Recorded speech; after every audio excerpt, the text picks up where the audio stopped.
I'm back. The summer of love continues this week with a serious new moon and an ASTRO MINGLE expert that's going to talk about Tantra love. Keep streaming for Namaste Today Live.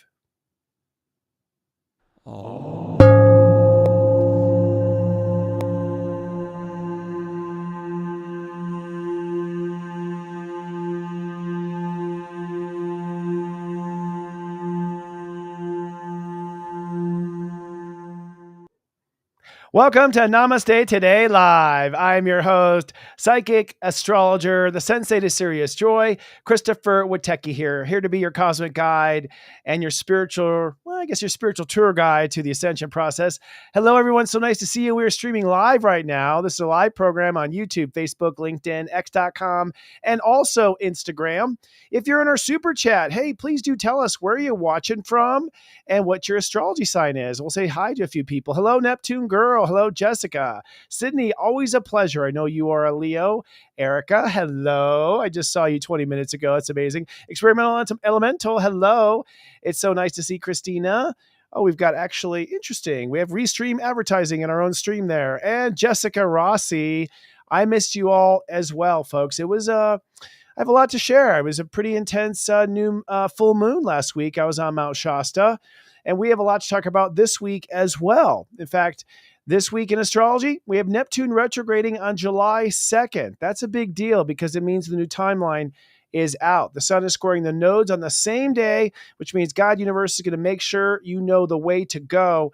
And we have a Sirius new moon this Friday. Sirius because the new moon at step 14 Cancer conjoins the star Sirius. And later tonight on Astro Mingle, in the spirit in the summer of love, women's empowerment coach and author of the 4 Sacred Laws of Sexual Enlightenment, Jaitara Jayde is here to talk about prosperity and pleasure. I'm looking forward to this. Looks like a great interview, too, with the knowledge she has. But first, let's take a look at the week's moods and your Zodiac weather. This Zodiac weather is from Saturday, June 29th to Friday, July 5th, 2024. Looking ahead first at the weekend forecast. Over the weekend, you're going to really settle up with how you feel about yourself, and this turns into an emotional foundation for the next month. Let's drill down. On Saturday, it's sunny and clear. Step 8 means Saturn rules the day. This will be a serious day where you're ready now to decide and resolve issues going on inside of yourself. Funny enough, Saturn stations retrograde at the very same time, and so that means that up until this point, you have now completed the next major journey or leg of your karma. And Mercury sextiling Uranus, you're upgrading your potential as a result. On Sunday, it's sunny and affordable. There's a pep in your step. As Step 9 Cancer says, it's time to act on your inspiration. With the moon in Aries, you are feeling that doubly so. You know what to do now. Now it's time to do it. Now looking ahead at the Zodiac weather 5-day forecast. Over the course of the next week, you then energetically now upgrading how you feel about life now that you have this new inner feeling to compare to. On Monday, it's sunny and golden. Step 10 means Earth rules the day. You are feeling worthy. The moon in Taurus will double that. You're also addressing spiritual values in your life, and with Venus sextiling Juno, you're starting to feel a heart connection to changing your life. On Tuesday, it's sunny and convinced. Step 11 means Chiron rules the day. You are healing any emotional bruises that are left within and beginning to feel your integrity. You also might be feeling very affirmed in all of your choices, and with all the aspects happening on this day, that also points to coming into integrity. Neptune stations retrograde. That means the karmic timelines have been laid out. Mercury trines Neptune. That means your mind is tuning into that timeline. Mercury then enters into Leo. It's time to think about self-love. And the Sun squares the North Node at Step 11 Aries, which means you are now square with yourself. On Wednesday, it's sunny and chirping. Step 12 indicates Jupiter is ruling the day. You're going to expand. You're going to feel curious. You're manifesting a new home, family, and foundation. And with Mercury opposing Pluto, it begs the question, are you really loving yourself the way you could be? On Thursday, first off, happy birthday to the United States of Awareness. We are sunny and dreamy on this day. Step 13 means it's an emotional revolution. We are all feeling rebellious in nature, and believing in a new future. The moon's in Gemini, so it's full of a lot of good conversation, but then shifts into Cancer, so it might feel very patriotic this year, or perhaps not. And then on Friday, it's sunny and mindful. Step 14 means Mercury rules the day, and it is the first annual Sirius Joy Day. That's because today is the day the sun conjoins the fixed star Sirius. It's also the new moon in Cancer at step 14.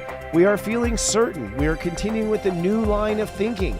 Mars is sextiling Saturn, so it's time to get that new spiritual timeline moving forward. And of course, with the sun conjuncting Sirius, that's a little twinkle and a wink that joy is about to come. It's Sirius Joy, Joy, Joy. If you're watching on YouTube Live right now, please be kind and do subscribe to our YouTube channel, Sirius Joy TV. Hit the bell button so you're notified. If you don't mind, please like this video so other people will be drawn to it through the power and the magic of the YouTube algorithm. Namaste Today Live is sponsored by the new SiriusJoy.com. We have launched our new site. It is beta, of course. We're so excited. It is remodeled and it is free to the public to some extent. I'd like to invite all of you to come down and check it out. We have, first of all, the Zodiac weather right on the homepage. You can always see exactly what step number it is. You can always see when the step number is going to change. If you register for the site, free register, then it will actually attune to where you are on Earth. So it'll basically change the step numbers based knowing where you are. We also have daily transits on the front page too. So any of the transits I talk about in this show, you'll be able to see and read about, of course, from the step perspective. And I'm really excited. We'll be talking about this at the end of the show, but this is, of course, the month of July, right around the corner. If you know Sirius Joy, it's time for the 40 days of self-love. But this year, we're very excited to announce that we are giving the whole 40-day program basically an upgrade. It is now the 40 days of self-love and ascension. And so I've re-recorded the entire program. We're adding all of our practitioners, Robbie Hunt, Kristen Ryder, Devin Doer, Heather Exposito is helping us up in the Joy Garden. It's going to be a great event. And we have, of course, Joe Zammit doing some long-term work with us. And a new addition, too, I'll say Gwen English is joining us as well for the 40 days of self-love and ascension. So mark your calendars, but come on down to the new SiriusJoy.com. If you're brave, well, then sign up for $3.99 and see what everyone is talking about. People do love our company. We've been around now. This is our 8th year in this rendition, and we have people who have been subscribed for 8 solid years because we're just a great companion to your life. We're there to just plug in and fit like a glove and be there for you. We'll talk more about that at the end of the show. But without further ado, I think it's time to move on and talk about our weekly planets and transits.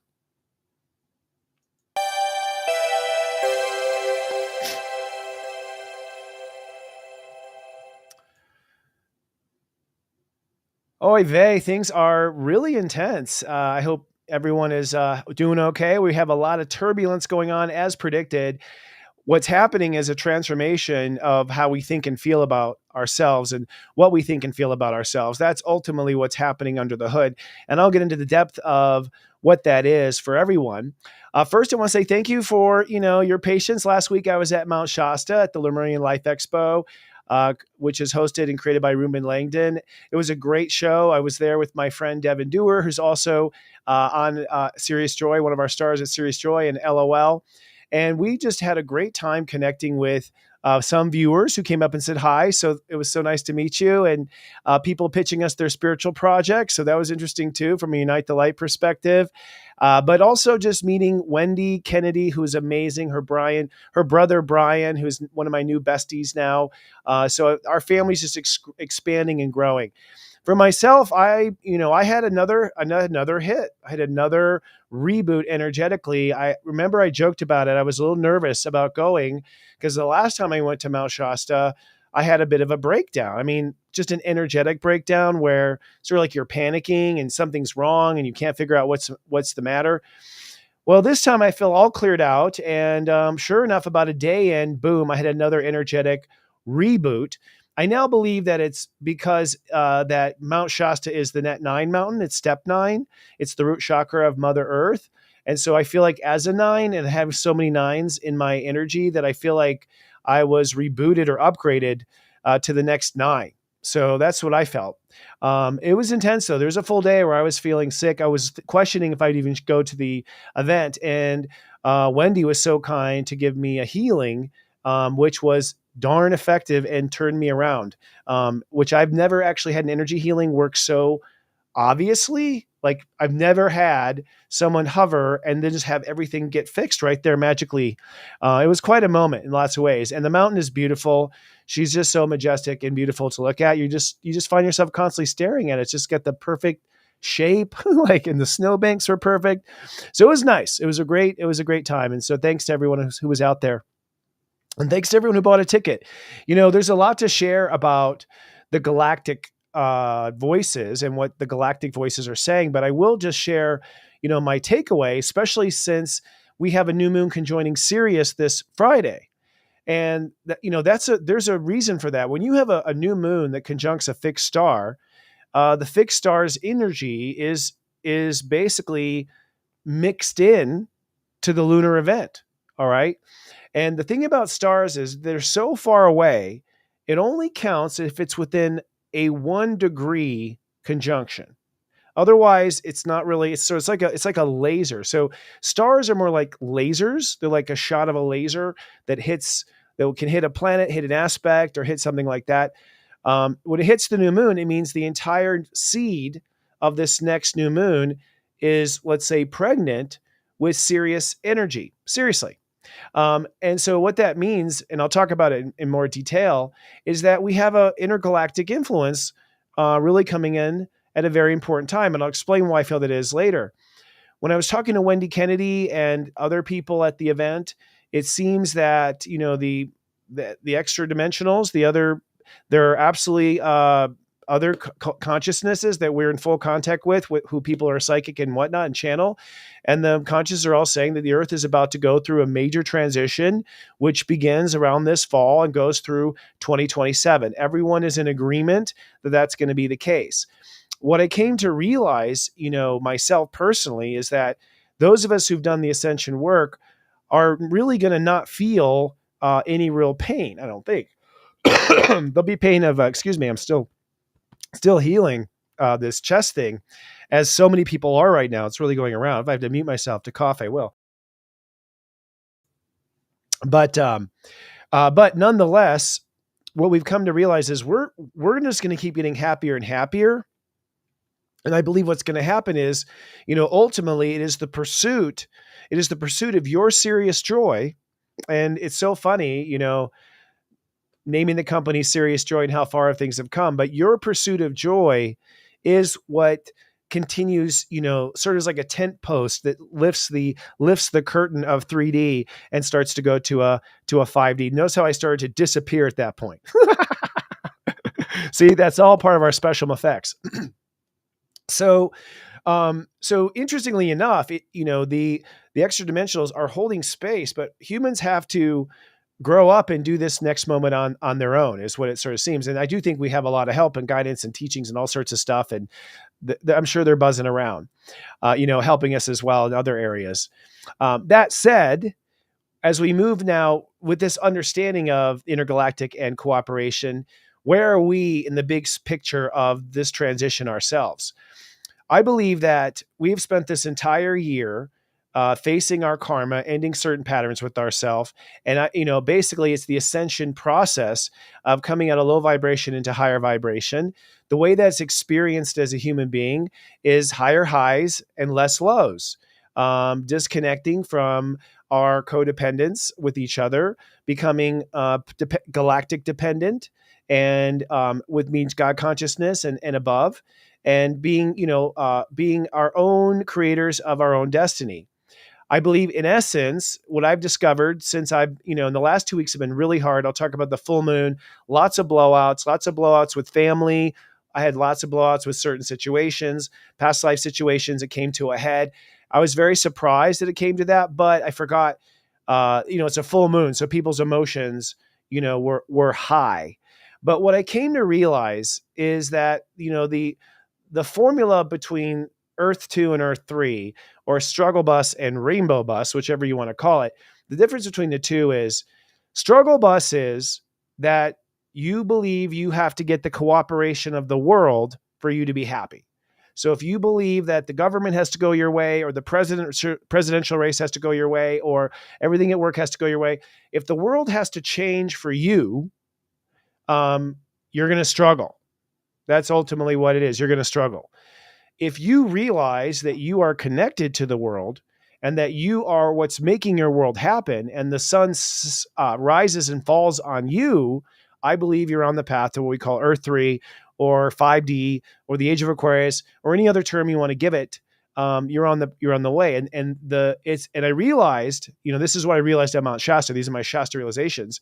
Being in net 9, it's an ego issue. So one thing I learned in my human design is that Pluto is the last step that we have to conquer. Our ego holds on to our reality. And mostly what ascension is about is the ego letting go of the old, is what I'm realizing. That the ego lets go of the old. That's what allows you to ascend. And if the ego, and I realize, if the ego is caught up in thinking power is from government, power is granted to you by someone else, power is, granted to you by applying and following other people's rules. And that's how power works, that you have to convince, force, control the outer world, dominate the outer world in order to have control in your life. That's an ego approach to the world. That's the ego's approach to survival.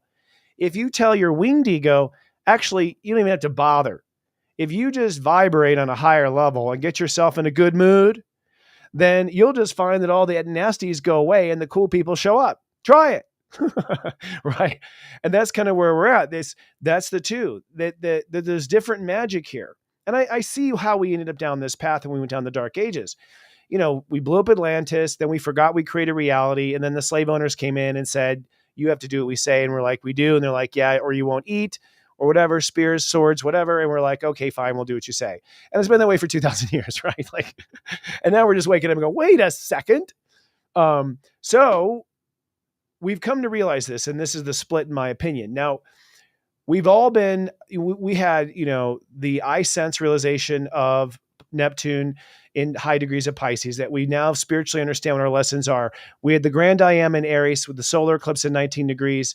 And then it was, I was down in Austin, Texas at the Rion's event, Team Light. And in that moment, we all felt like we finally overcome our Achilles heels. And then the Grand I Manifest and Unite the Light. And oh my gosh, we're so much more than we have been acting like. And then we went into, of course, Gemini with Jupiter in Gemini. And the story is, all right, well, if that's the case, then I got to change the way I think. My thoughtware, the way I think and process reality, is all low resolution. It's like an AOL email address. It is like old school tech, right?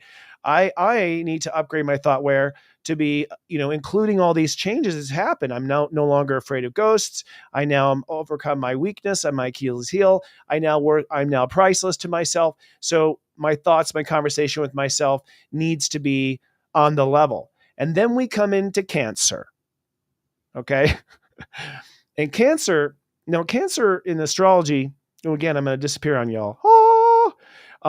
Cancer in astrology is the fourth house. The fourth house is the foundation of the chart. Okay. So the fourth house is the bottom of the chart. It is the foundation of life. What that says is that the cup of life, right? We're going back to the Crusades now.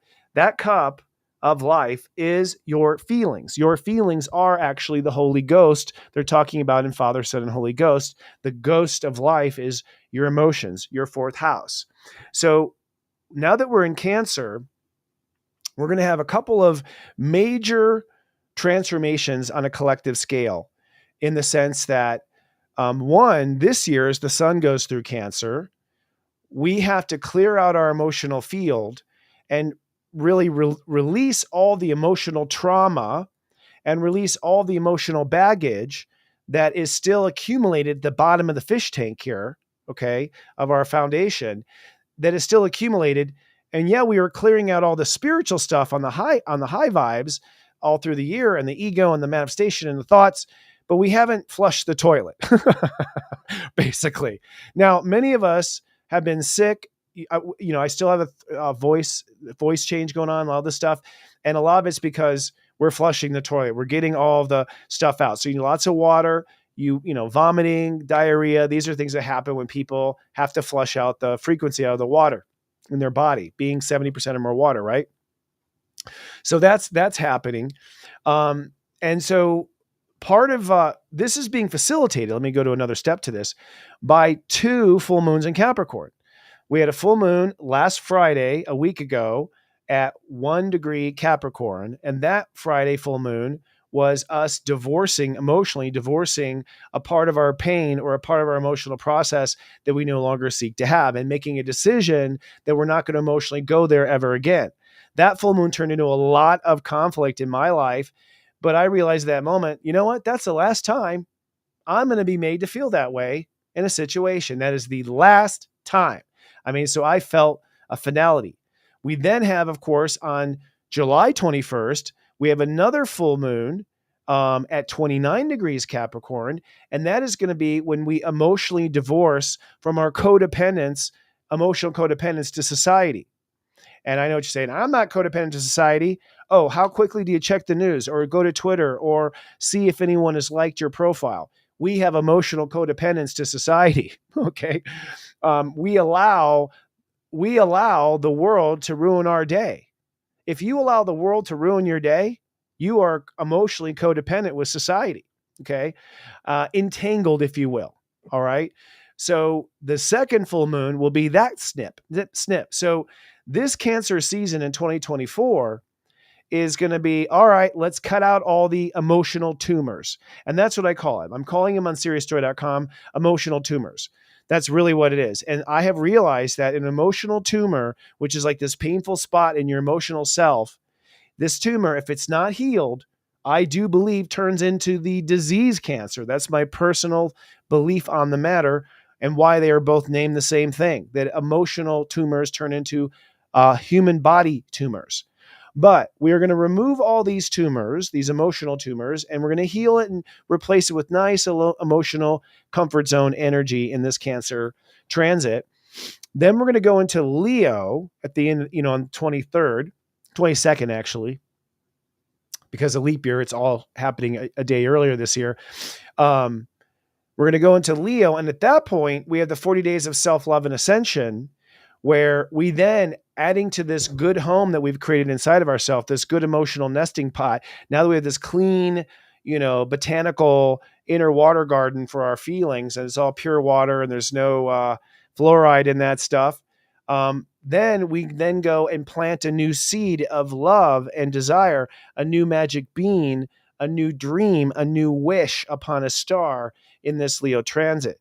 That wish is the story you were born to live, and that wish is for yourself personally. So you might have a lot of manifestations in progress right now, but in Leo, it will be something very, very dear and personal. I believe that will be the start of people and light workers falling in love and finding each other and falling in love. So I do believe it'll be sort of after that firefly moment of Lionsgate on 8/8 when the sun is at 16 degrees. Now, I say all this to prep you for the fact that this is only the flushing of the toilet. Jupiter moves into Cancer 1 year from now.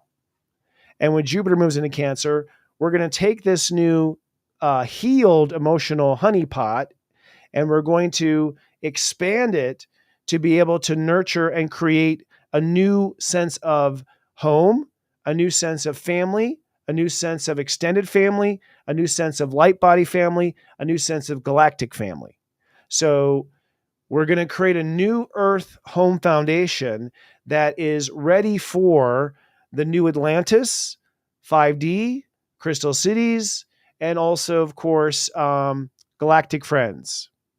And what's interesting about this, and I'll just share this with you without giving the specifics, but when I was at the Lemurian Life Expo, it was unanimous among the readers that we will meet in person extra dimensional aliens in this lifetime, that we will meet. And I've always felt that I would, and something I've never told the world, but even when I was a kid, I'm like, oh, this is the lifetime where I meet aliens. I remember I used to get spooked out as a kid because I just knew it. I had the flashes of it. And of course, the sensei to Sirius Joy wants to be there, like nano, man, like what's up? So we'll see if I'm sure I'll have the opportunity. I'm having my people call their people. So that said, next year we lay a new foundation for, really for the new world, the new communities. There's a lot of people um, who want to build alternative communities. There's a lot of us who want to live near each other.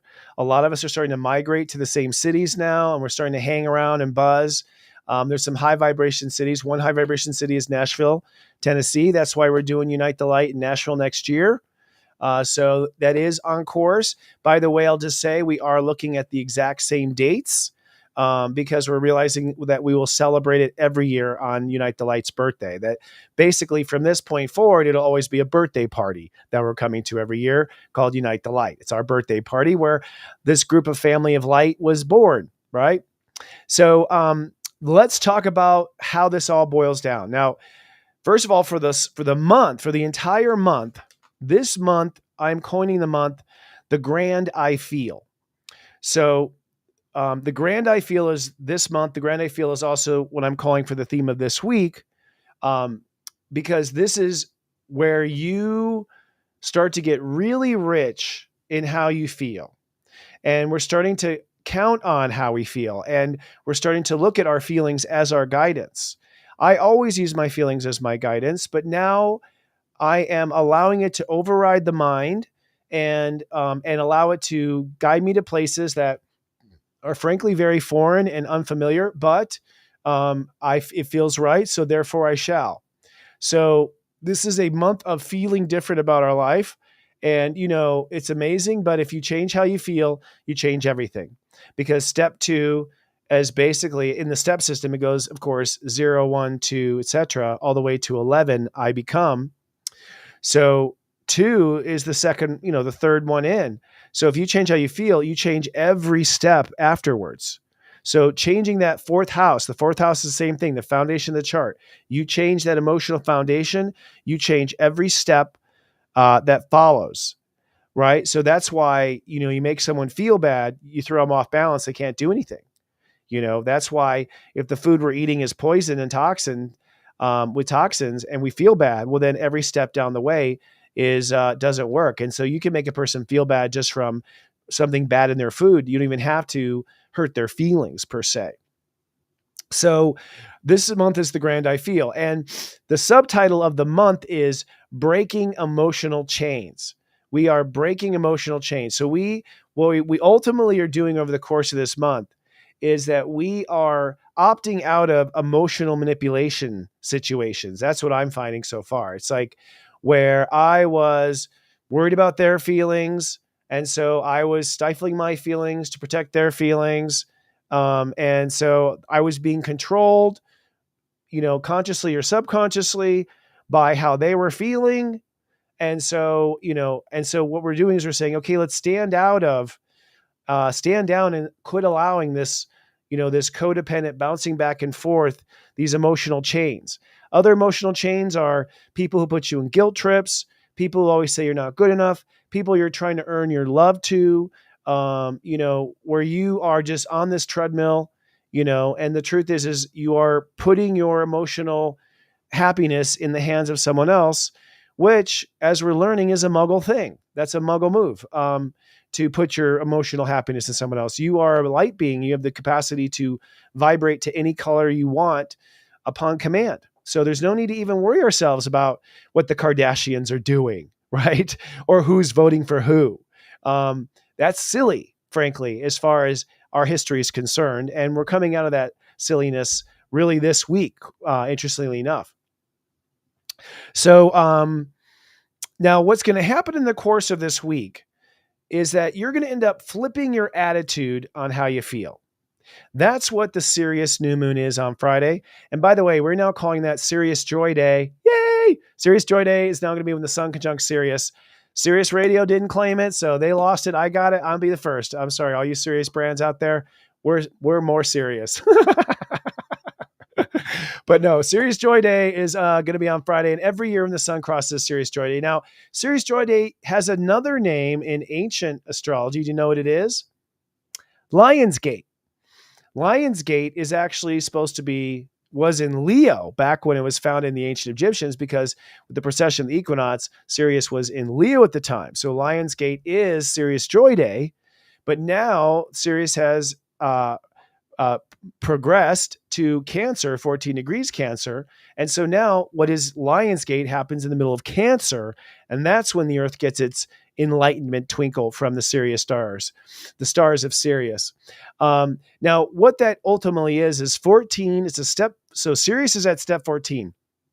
Remember, I said the conjunction has to be within 1 degree of a fixed star for it to be. This conjunction of the new moon is within 2 minutes. 2 minutes. So they're exactly the same step and 2 minutes apart. That is a very tight orb, and 2 is an emotional orb, and the new moon is a 2 event. So it's a 2 event with a 2 minute orb. That's really crystallized energy coming in. And what it is that we're going to take another side. We're going to take a different emotional side in life. That's what this new moon is. You're going to take a new emotional side of life. Let me give you an example. So in the old days, you might have said, man, the world's out to get me. Look at, see this person let me down. See this person's always attacking me at work. The world's out to get me. That's an emotionally defensive posture to life altogether. And you have this emotionally defensive posture, like, see? And so what happens is that emotional posture is the frequency of that event. If you take this posture, then the world will mirror back the counter posture, and you will keep reaping what you sow. You will continue to, because you emote it, you do it. Because you emote it. Now, the thing about 14 Cancer that's so brilliant is where Sirius is right now. Is it's the solar plexus precisely, because 14 nets to a 5, which is a Mercury degree. So it's a change of your mind. It's how your mind frames how you feel. It's your mind's attitude about how you feel. That's ultimately it. And because it's the mind and the feeling, that means it's the entire solar plexus, yellow chakra. The solar plexus is the new root chakra. So remember, root is being sort of lightened up, and we're all going to operate from solar plexus up.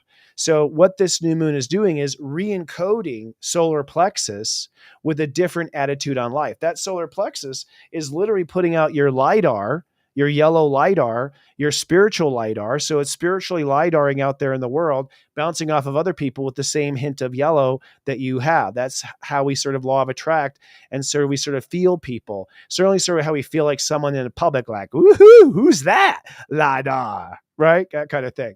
So what's going to change is your spiritual LiDAR frequency, your emotional, intellectual approach to the world. This is basically the new moon where we switch lanes, where we switch operating on a different frequency. I love how I keep blinking in and out when I talk about this. That's just so cool. So bring this down to home for how to rule the week. The universe is going to reflect whatever you play. If you always feel like, oh, I'm always abandoned, which may be the case. By the way, we're not saying what your pain hasn't been real. We're saying it has to end now. You can't keep playing that tune. If you keep playing that role in that movie, you'll stay stuck in that movie. That's what I'm saying. You have to play the new role, and you have until Friday, okay, like to get online. And basically the universe knows if you're trying or not. So a lot of people are like, I don't know if I'm doing good enough. Your higher self knows if you're doing good enough. Okay. You know darn well if you are, and you know if you have to do more. Here we're bringing up the question of the week, which is, how do I decide to feel? Ultimately, the Earth in Capricorn is calling for us to make a decision. The Earth in Capricorn is a decision of how we decide to feel. And how we decide to feel is that new twinkle of our new Sirius star. And that new twinkle has a new emotional attitude about life. So it's not that the world abandoned me. It's that I abandoned me. And so then I reflected and attracted abandonment. So now I no longer am going to say I'm abandoned. I'm not abandoned. I am present with self. That's my flipping of the script. That's my change, flipping the attitude on my feelings. I used to feel like I was abandoned. Now I feel like I'm not. I used to feel like I was lost, but now I feel like I'm found. And you just let that resonate in your emotional solar plexus. Let your heart endorse it as well. Now, the 14 is where your heart belongs. So the beta test of this new moon is your heart will feel you belong there. If I say I'm no longer abandoned, yeah, my heart agrees. So if your heart agrees, it's true. It's that simple. And what we want to do is get our frequency into this frequency, because once we plant this Sirius new moon on Sirius Joy Day, we then will start to see our world begin to scramble and change till the end of Cancer, because everything will start to move in a new direction and life will begin to reflect this new change. So let's talk about the planets. And we'll start with Cancer, the energy of Cancer. The sun this week in Cancer goes from step 8 to step 14. Mercury goes from 24 Cancer all the way to 6 Leo, and Venus goes from 15 to 23 Cancer. What this ultimately is us opening up and expanding. So the sun is our heart's reflection. Our sun makes a decision at step 8. And then by Friday, step 8 is, okay, I feel pretty good about myself. And then by Friday, and I now believe that I'm no longer emotionally cold, or I'm no longer an addict, or I'm no longer a codependent, or I'm no longer a serial narcissist dater. Right? Like, so there's an emotional realization. The mind is already thinking ahead about what does that mean as far as the consequences. Well, if that's the case, well, what does that mean? Where's that going to take us? Where's that going to, what's that going to mean for everything else going on in my life and my home and my family and the people I associate with? And Venus goes from 15 to 23, which ultimately is our hearts opening up and taking these feelings to heart, really sort of sitting and meditating and digesting and feeling, does this feel right?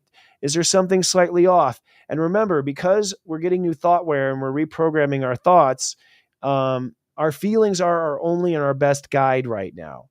So, it's really just emotional navigation leading up to this new moon at 14 degrees where you flip your emotional attitude about life. All right. That's the course of Cancer. Now, going back into Gemini, we still have a lot of growth happening with Jupiter. Now, I actually put it, that's my typo there. There's a 5 in the middle. That's my typo. I was trying to go back and I forgot to rewrite that. But Jupiter goes from 7 to 9 degrees in Gemini. Now, what's interesting about that is that means that you will upload the new thoughtware about how you think of yourself. And you're going to have a new operating system of how to think about yourself, how to respond mentally, how to approach things, whether or not you have prejudice before something or you're open-minded. I keep telling everyone on SiriusJoy.com, you've got to be open-minded. I don't care how stupid it sounds. It has to stay on the table. Every option has to stay on the table. Every option. I'm not eliminating any options at all for anything because those are all based on mental. All those decisions have to be reconsidered now that we're at a new level. I don't care how crazy it may sound, right? But Jupiter went from 7 to 9 means that you're going to intuit, hey, I think there's a new way to think about myself. You're going to decide, okay, this is the way to think about myself. And then by next Friday, yes, this is the way to process how I think about myself. The relevant takeaway of this is that Jupiter will not go back to step 9 in the retrograde. It'll go up to, it actually goes all the way up to 21, and then it goes back to 11 and stations direct there, which means that the changes of your mind right now are going to be permanent. This is a new foundation of how you were thinking. It's not something speculative, or we're going to reconsider and dig up the tire tracks later. With Jupiter going from 11 to 21 and back to 11, when it goes to that spectrum of consciousness, which is what we do in life and how we communicate and the attitude we take and the way we type up the memo, all of that will be rewritten a few times. But the thoughtware inside your head, one pass of Jupiter, something to know about. Then moving on to Aries. Aries this week, I think I have this actually wrong too. I think I did not update the North Node, which is my bad because I've been,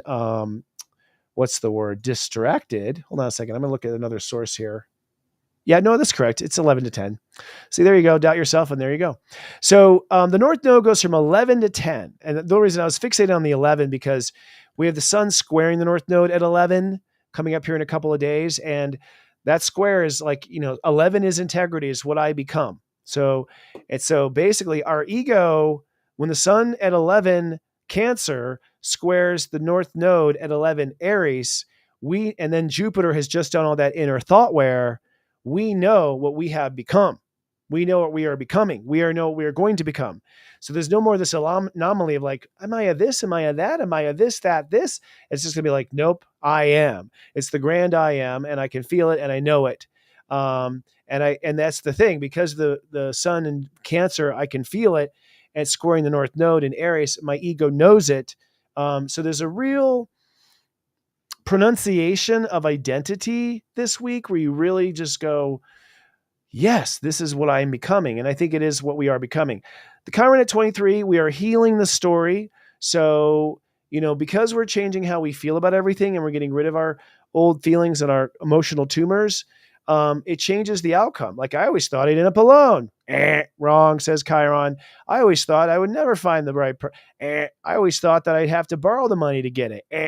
Chiron's just like, nope, that was your wounded thinking based on your wounds and your trauma, but turns out that's not the case. So we're sort of erasing, doomsday scenarios and erasing, worst case scenarios from our chalkboard because we realized it was the projection of our fear. It wasn't really statistically likely. Looking at the moon this week. So the moon is Aries, Taurus, Gemini, and Cancer, leading to that new moon at the end of the week. Right now, the moon is heading into Aries. I believe it is in Aries. And it's going to be sort of a tense, over the weekend, we have step 8 and step 9. So it's pick yourself up by your bootstraps. I have the power. The grand I am. These are sort of the themes of the weekend. Rocky music, just feeling super strong and like, yes, this feels right. And then Sunday, Monday, Tuesday, the moon goes into Taurus. It's like, well, if I'm this, then that means life can be that. And so for Sunday, Monday, Tuesday with the moon in Taurus, you're really holding space for what can change. And so I think the moods from Sunday through Tuesday is really bright and positive because we realize now that these puddles have dried within us, we're not held back by ourselves anymore. And then we start to go into a lot of exploration when the moon goes into Gemini and crosses, of course, Jupiter Tuesday, Wednesday, Thursday. And that's when now the mind just races in every direction. And so I think Tuesday, Wednesday, Thursday is going to be a lot of bouncing off the wall of, oh my God, and this, and oh my God, did you hear about this? And oh my God. And I think also, I'm not going to get political, but the debate last night, that's all I'll say. Right? So, the country has a lot of talking to do, a lot of note comparison going on. And then we come to Friday where we come to the new moon in Cancer, and we emotionally, basically come to a place where we realize that we have to change our emotional attitude about life because life has changed. Now, within there, of course, we have July 4th on Thursday, and July 4th will be an emotional revolution. I am saying that you will go through an emotional revolution on the 4th of July. That's energetic. It's not due to the holiday. I think the country will go through an emotional revolution. I think the country will process just exactly what we are up against when it comes to our leadership situation right now, because it hasn't really hit home yet. And the thing is that as we feel more healthy in ourselves, we then become more concerned about the world because now we're not distracted by our own stuff. So you're going to see people starting to shift their attention now to the world. The difference is, do you shift your attention to the world knowing you create the world you are in, or do you shift your attention to the world thinking that you have to change the world to feel better? That's a very interesting thing.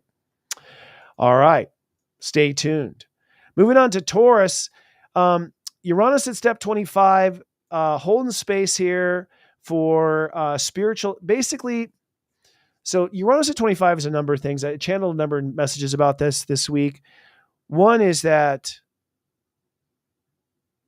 it's up to us to tell heaven what we imagine. So heaven is saying, tell us, what do you want to create? So we are creating with heaven now. We always have, but those of us who are constantly plugged in and have fiber connections, are definitely co-creating really fast now. I mean, I'm seeing manifestations happen. I mentioned it, and on Thursday, someone's delivered it to me. Like it's just starting to speed up. Mars from 14 to 19 Aries, Taurus, means that we are moving forward, with all of our current, so all those seeds you planted in Taurus, they're all just grown up like beanstalks.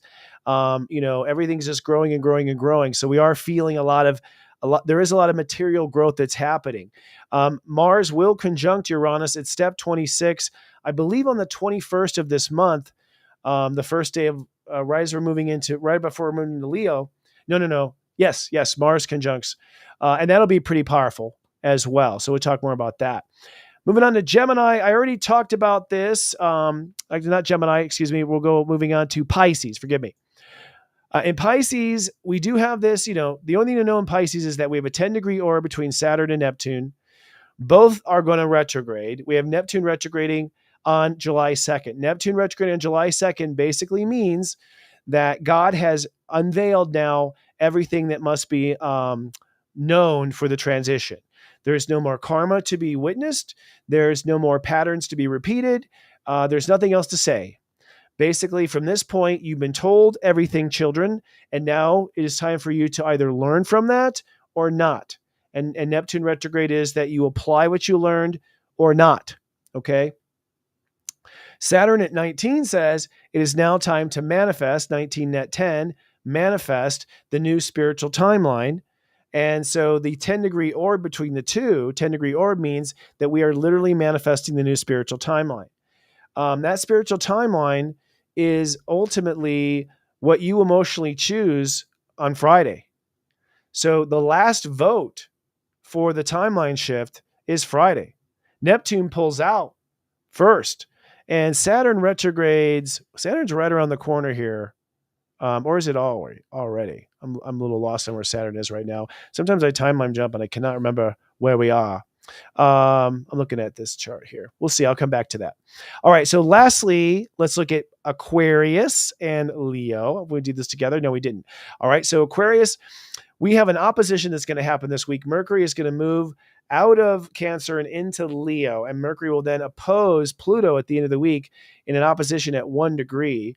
Pluto at 1 is saying, Pluto is, of course, retrograde. You must protect self-love at all costs, and you must make sure that you love yourself first and foremost, period. That's what the full moon in Capricorn, which was semi-sextiling this Pluto, actually said too. You must put self-love first. You must.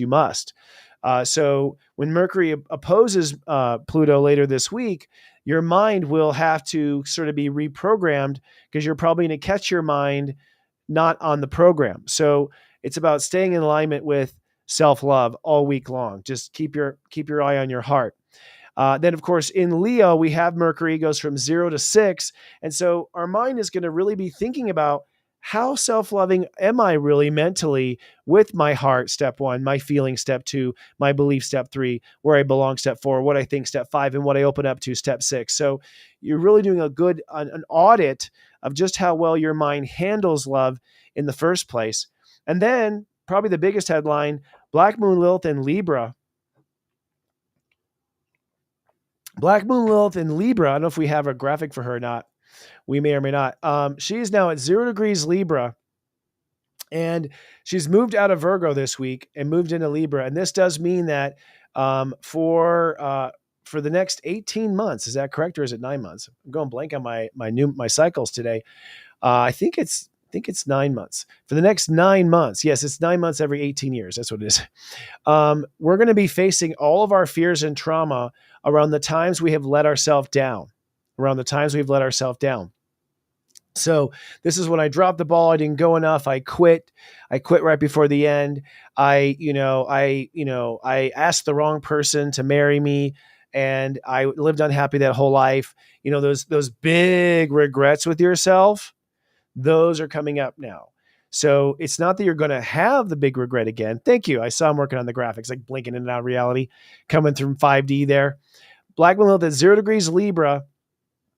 So now we basically going to explore all these things that let us down. And by the way, just to give you a little foreshadow of how this is going to work, Our team is calling Labor Day in Labor Day. So looking ahead on Labor Day, we're going to call it in Labor Day because you're going to be in labor, birthing a new version of yourself. All right.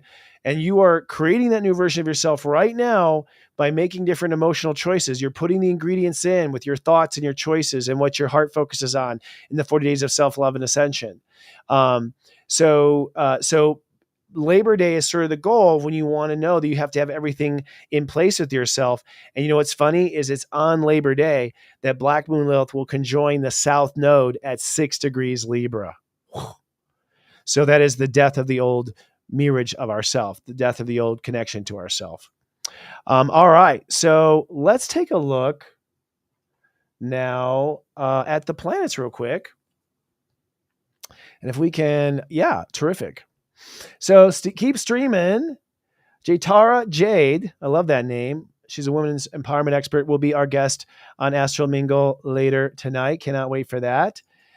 Taking a look at the planets. This is where everything sort of starts this week. There's a lot going on over the weekend. Mercury sextiles Uranus. So one of the things I didn't talk about was just that, we are doing this. We're connecting all this manifestation, Taurus energy here with the emotional plans for the future here. And what you're doing again is you're making, this is the fourth house. This is what I'm talking about. This is the fourth house. This is the emotional foundation of our life. And the career and purpose are the result of your foundation. Your foundation is really your thoughts and feelings. Thoughts and feelings are the foundation. So we are ripping up the foundation as a collective, putting in a new foundation so that we can have a new legacy and a new, direction in life, ultimately. So this sextile happening, Mercury sextiling Uranus, is sort of connecting what we intend to manifest with this new emotional home that we're talking about.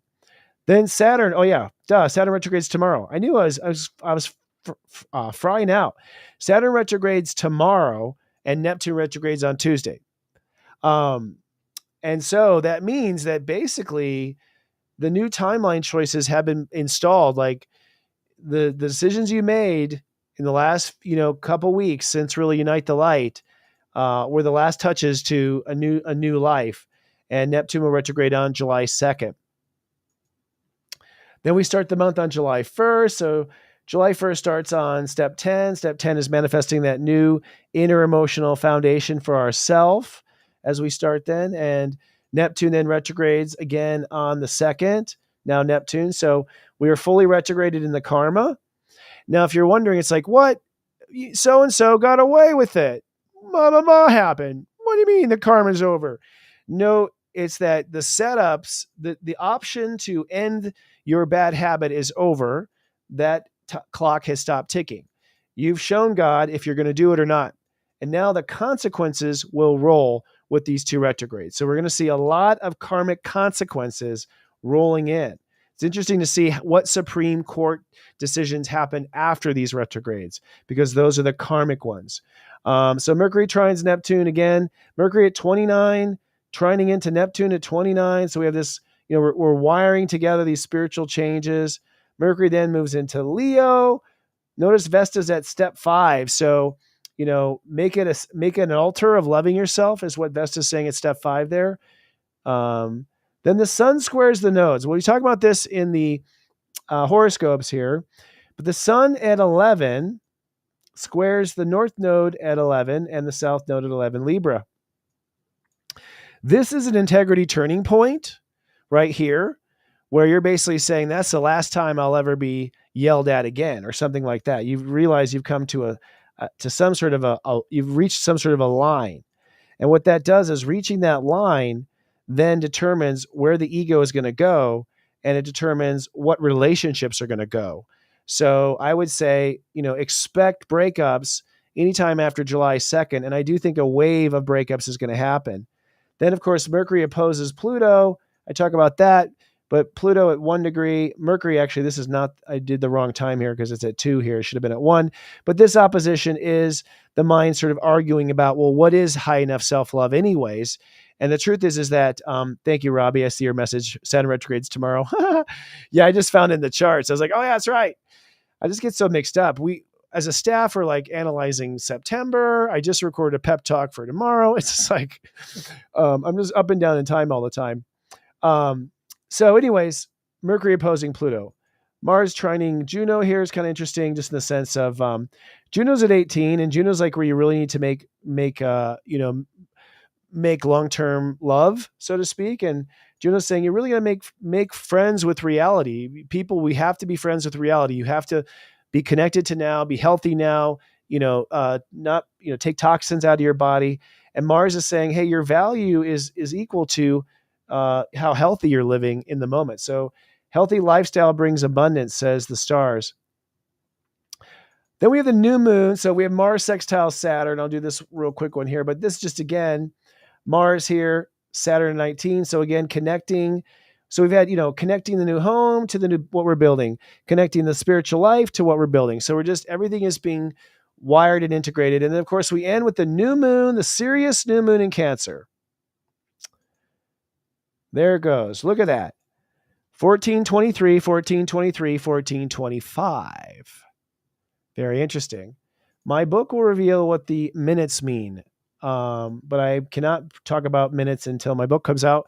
But I'll tell you, the fact that they are 2 minutes apart, which is a 2-minute orb, it means that this is a molecular, like literally you'll fuse the molecular, because water gets into every cell. This is Cancer, the water sign. Look at Venus at 22.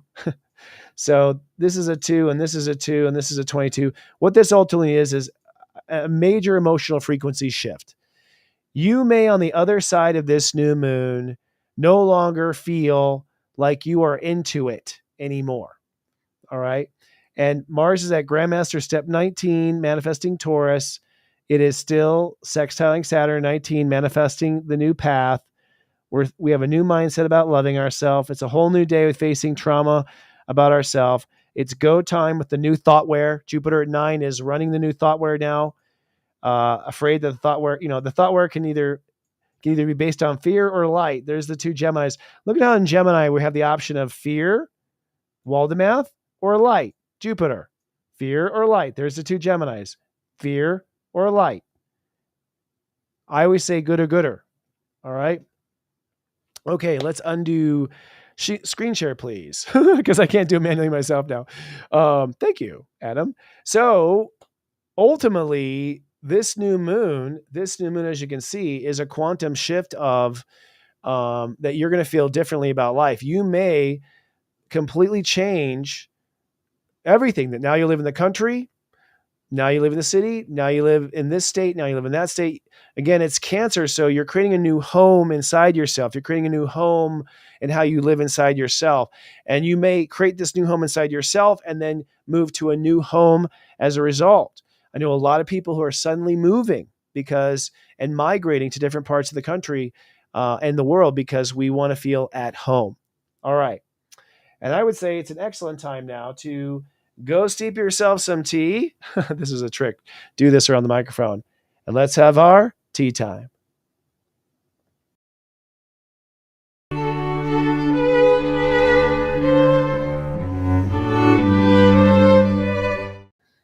Welcome to Tea Time. This is the time of the show where I talk about all 12 signs and what you can expect. We cut these into horoscopes that we release on Tuesdays, and we release to our subscribers on Wednesdays in the SiriusJoy.com personal sensei service. We're going to be talking about 4 items, as I always like to talk about, basically building upon what I just spoke of in the last segment. And that has to do with, this orchestra of building a new emotional home inside of ourselves. So for each of the 12 signs, mostly I'm going to talk about where are you crafting a new emotional attitude. So one only need to craft the attitude in this one spot that I'm telling you. And if you craft the attitude in this one spot I'm telling you, which is based on your sun sign, rising sign doesn't matter when it comes to new moons, in the sense that the magic comes from the sun sign in a new moon. The magic doesn't come from a rising sign in a new moon. The rising sign is what happens after the lunar event happens. So today, listen to your sun sign and where you must draw a new emotional attitude in your life. That's first. Next, we'll talk about the Neptune retrograde. And the Neptune and Saturn retrograde represent where you now are on your own. You're being tested from this point forward. Apply what you've learned and expect karma to pay. All right. So I'll talk about where karma is going to start to pay off or, hurt. You know what I mean? Then we'll talk about the sun squaring the nodes, which is that 11-degree square I was talking about, which is where we really affirm that we are now in our integrity. We know this is the way. And so I'll talk about where this is the way is and where you might be leaving behind relationships with the south node. And then lastly, I'll speak to the Mercury opposition of Pluto, where you are having to reconcile self-love in your life. Where will you reconcile self-love? And as always, we'll put to the side here what astrology sign we were talking about. I've got my magical blue water, my Smurf water, or it's my Dune spice water. It's my Dune spice water. All right. Not to be confused with Old Spice. Starting with Aries. Aries, you are having a new emotional attitude about life altogether. So this is where Aries are. Life is either a struggle or it's not, Aries, and this is your week to decide. That's it. Life is either a struggle or it's not. It's only been hard because you like it that way. You can run as far as you want with that. But at the end of the day, the new Aries does not have to be hard. You can stand right on the ledge and you can have the nice pastures and you can, never have a problem, doing things in life. It can be smooth and easy if you like. It means that you're going to have to channel challenge through other means. All right. So the Neptune retrograde means that your work with spirit will start to pay off. Your work with karma and karmic relationships will start to pay off. Your work with past lives will start to pay off. So you're going to start to see the payoffs of the invisible work you have been doing and the payoffs in the work you've been doing with faith. Okay? With faith. Now, when it comes to this is the way, once the sun squares, once you know how you want to feel on the inside and how you feel about life, then you know exactly how to behave or not. So it corrects your behavior and also corrects which relationships stay in your life and which relationships don't.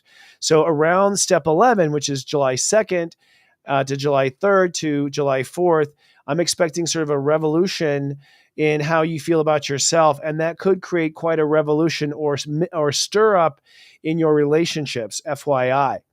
And the Mercury opposition to Pluto for you is that you must be mindful of self-love, especially when it comes to where you are in the world.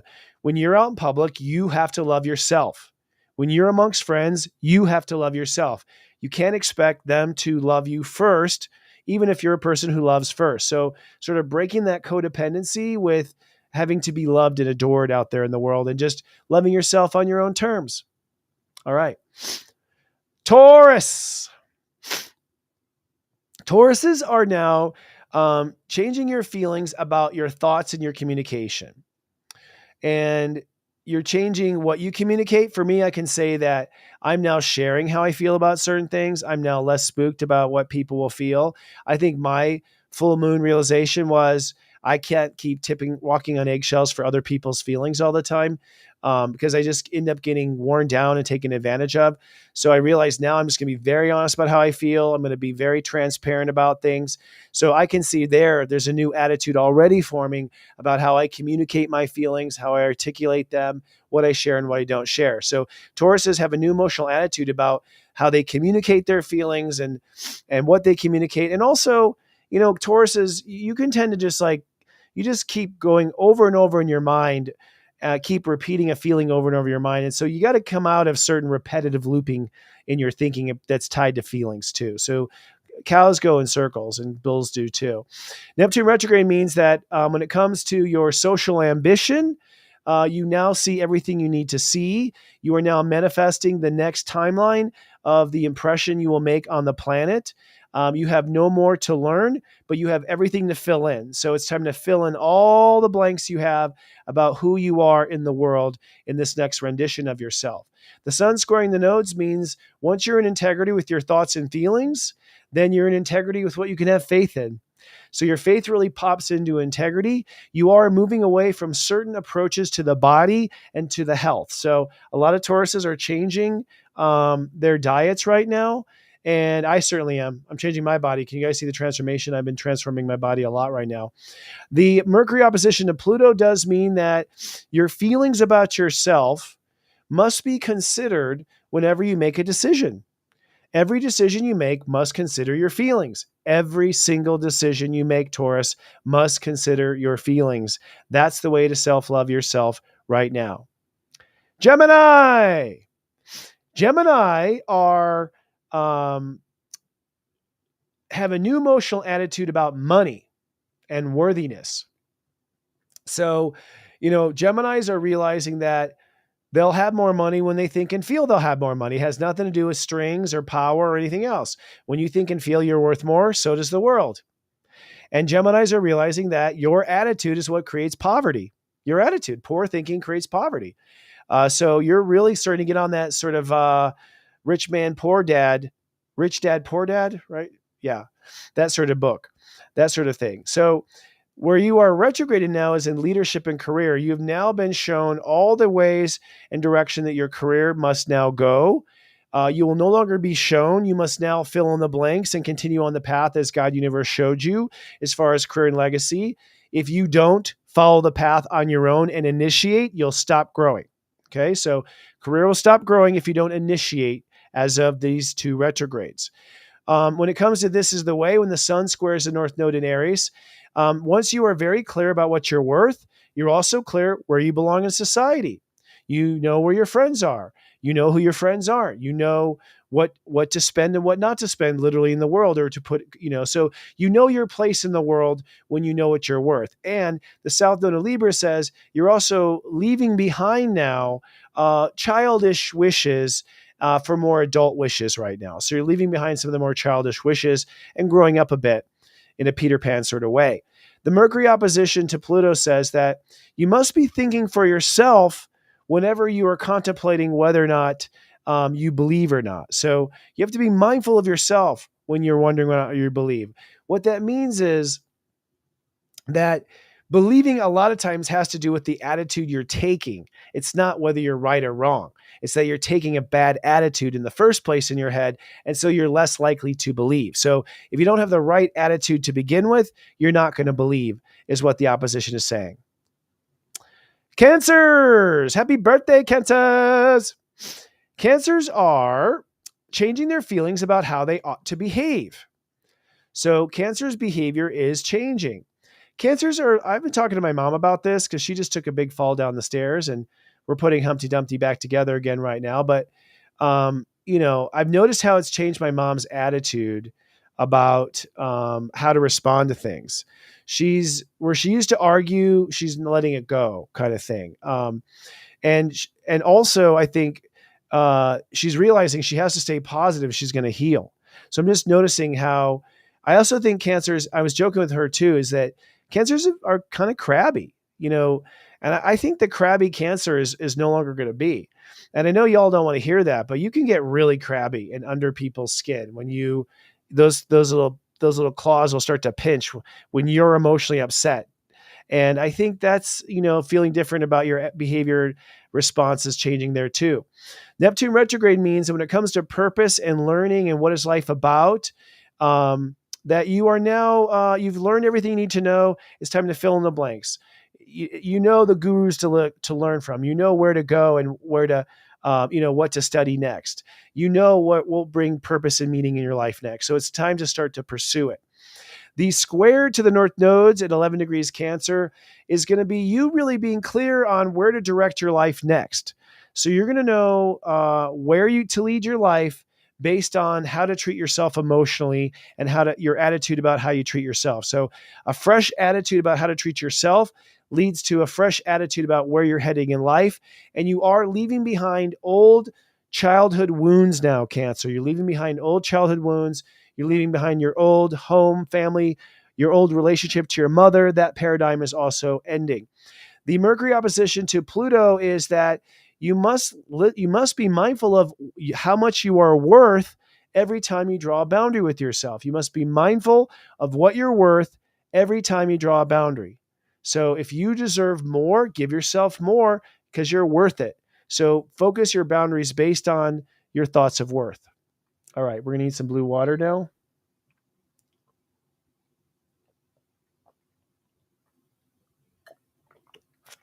Okay. All right. Leos.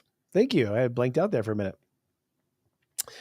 And that's where Leos are. Leos are changing their feelings and attitude about their spirituality and karma. Now, for me as a Leo rising, this change of my karma is happening in the sense of I'm realizing I've completed my karmic lessons for many things, and I'm realizing I'm on to the next chapter. But it also is I've realized that I'm now moving towards the ascension path now, and I'm now moving towards Ascended Master School and learning how to become an Ascended Master. So I'm realizing now, the stairway to heaven now has 2 more flights, basically is what I've noticed. But I feel like, and I've noticed that certain stories have changed with soulmates and past life relationships and things like that. So I'm really noticing that indeed, I have crossed the threshold of karma. Now, Neptune retrograde says, okay, the life transformation, you know all you need to know now.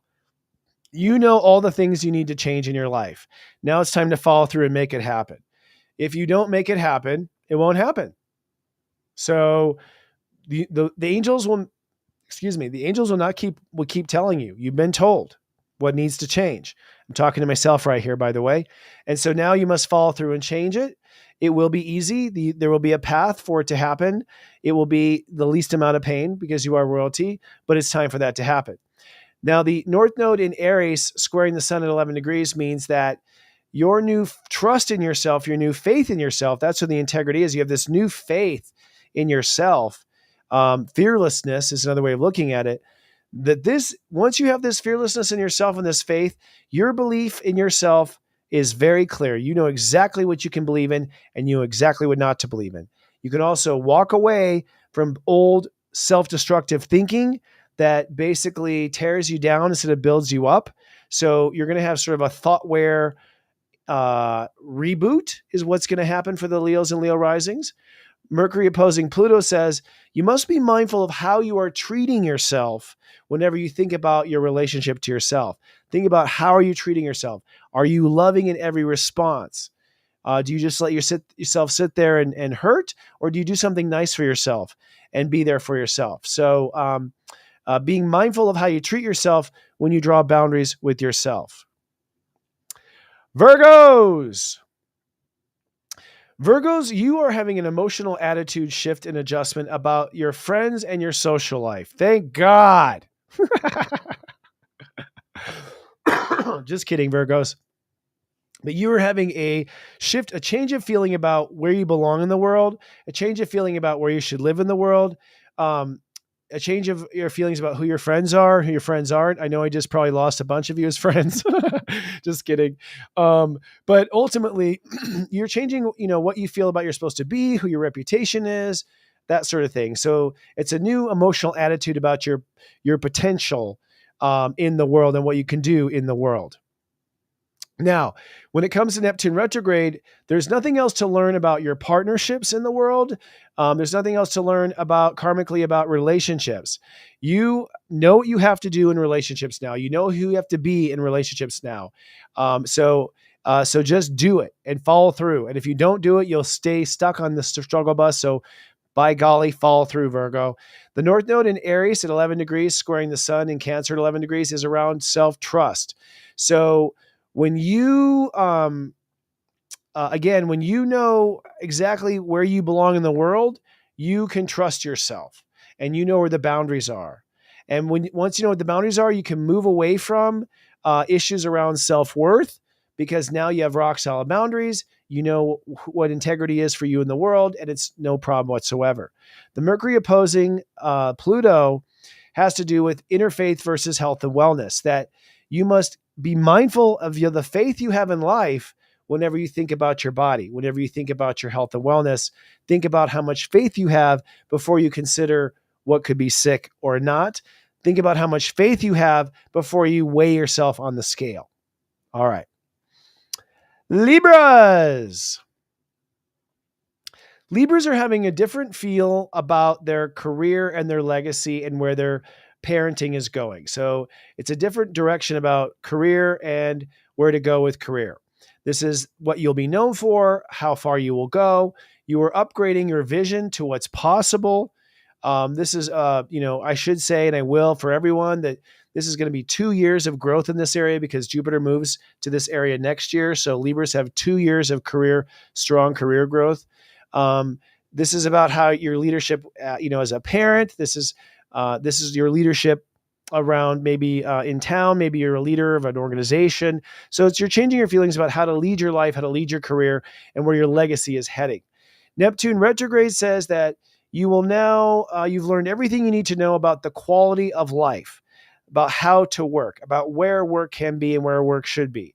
You're changing an entire timeline now of creating a lifestyle based on success. You want to create the success lifestyle. That means live now how you intend to live when you are successful. And it's up to you to do this on your own. The square to the North Node has to do with your mirage to yourself. So when you're really clear and in integrity about the direction to go in life, you're also really clear and in integrity about how to treat yourself and how to treat others. You'll also be able to leave old behavior where you were picking on yourself or hard on yourself or dark or difficult to yourself. So you can leave that now and stand in a new sign of relationship to yourself now that you're so clear on where life is going. And the Mercury opposition to Pluto has to do with you must be mindful of where your place is in the world whenever you are addressing your heart. Okay. So your heart needs to be reminded of where you belong in the world. Okay. And where your place is in the world and where you shine in the world. And always remind your inner child of just how important that inner child is in the world. All right. Can I have some blue water?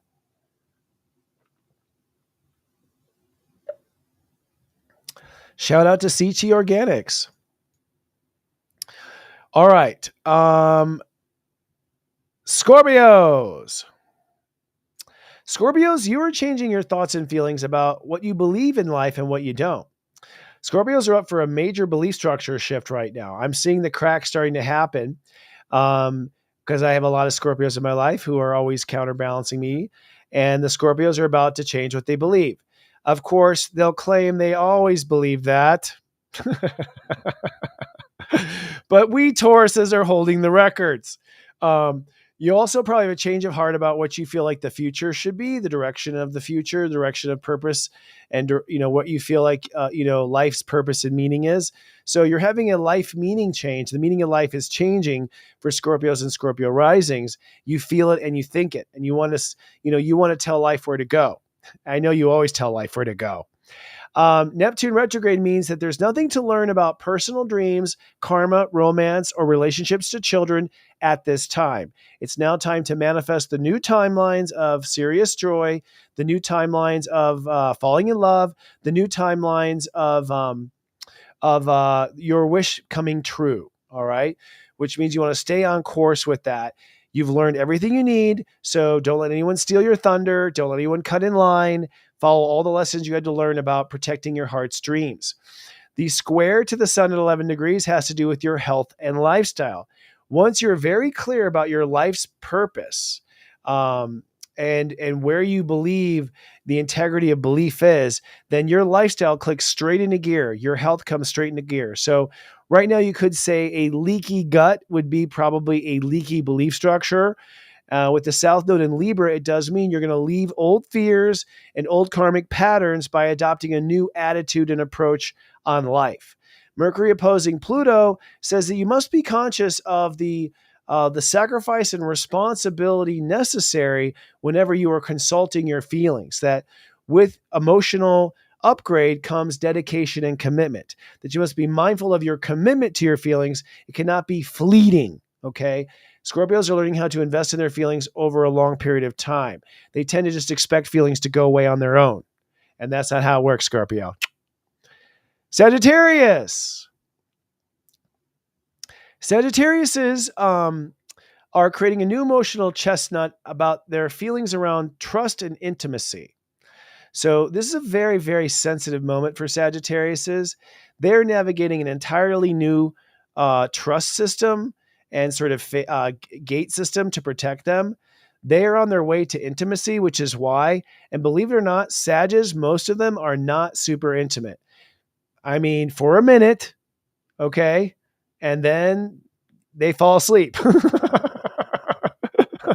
You know what I mean? So it's like what happens is that you are just always that firefly and that butterfly, and so you've been very social from a distance, but Sagittarius really haven't learned how to get emotionally really, really close. They do, but I'm telling you, it's going to be even more after next year when Jupiter goes into the 8th house for y'all.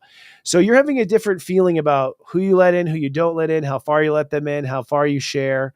Where you are done growing for a time being is home, family, and emotional grounding. All the karma has come to the surface, okay? And so as a result, you know what your emotional issues are now. You know what you have to face. There's no surprises in the closet, but you do have to follow through and do the emotional work, Sagittarius, to clean up that home family foundation energetically. So now the square to the North Node at 11 degrees is that you now, once you come into alignment with what you trust in yourself and what you come into alignment with your integrity in yourself, you know exactly how to love yourself. So your inability to love yourself all the time is directly proportionate to how well refined and defined your boundaries are with yourself. Okay. In some cases, you just simply weren't allowing yourself to love yourself, maybe out of false humility. A lot of people do that out of false humility. Now, the opposition of Mercury to Pluto for you says you must be mindful that you believe in yourself, that you already believe in yourself. You must come to the conclusion that you already believe in yourself before you have that thought. So a thought is not allowed to degrade a belief in yourself any longer. A thought must be forced to follow through with the core beliefs are. All right. Capricorn, the captivators of the new era. Capricorns, you are changing your feelings about relationships. I know a lot of Capricorns right now going through this change. You're getting an emotional upgrade in your marriage and partnerships. It's long overdue. And this is actually just the pre-work. Next year is the actual deep work. And you too are heading for intimacy also. And you too are not very intimate by the future standards of what intimacy can be, incidentally. Now, that said, the first thing will be just your emotional attitudes about relationships, what they serve, what they teach you. And this is your relationship to partners, investors, your relationship to sales. So you're changing your relationship to really everything. And there is a lot of codependency that's built into you because Cancer rules your 7th house by nature, whether it's to your assistant or it's to, your coach. Neptune retrograde says that when it comes to new ideas and thoughtware, you've downloaded all the new thoughtware, but you haven't installed all of it yet. So you've had a lot of profound realizations, but you haven't carried those thoughts through and made sure that those conclusions are carried out in the way you think and communicate to others. So you do have to follow through and continue thinking along the new karma-free terms. The square to the North Node has to do with home, family, and emotional security. Once you are very clear on how to emotionally treat yourself, then you will be very clear on where your place is in the family. So you are coming in, and a lot of Capricorns sort of project their emotional needs onto their partners, and they haven't really, taken care of their own emotional needs. So I think what's happening is the new era Capricorn is emotionally self-reliant, is what's happening here. The opposition between Mercury and Pluto has to do with self-trust and self-worth. You must pre-conclude that you trust yourself before you think about what you deserve. You must pre-conclude that you trust yourself before you think about what you deserve, okay? So be conscious of that. All right, 2 more.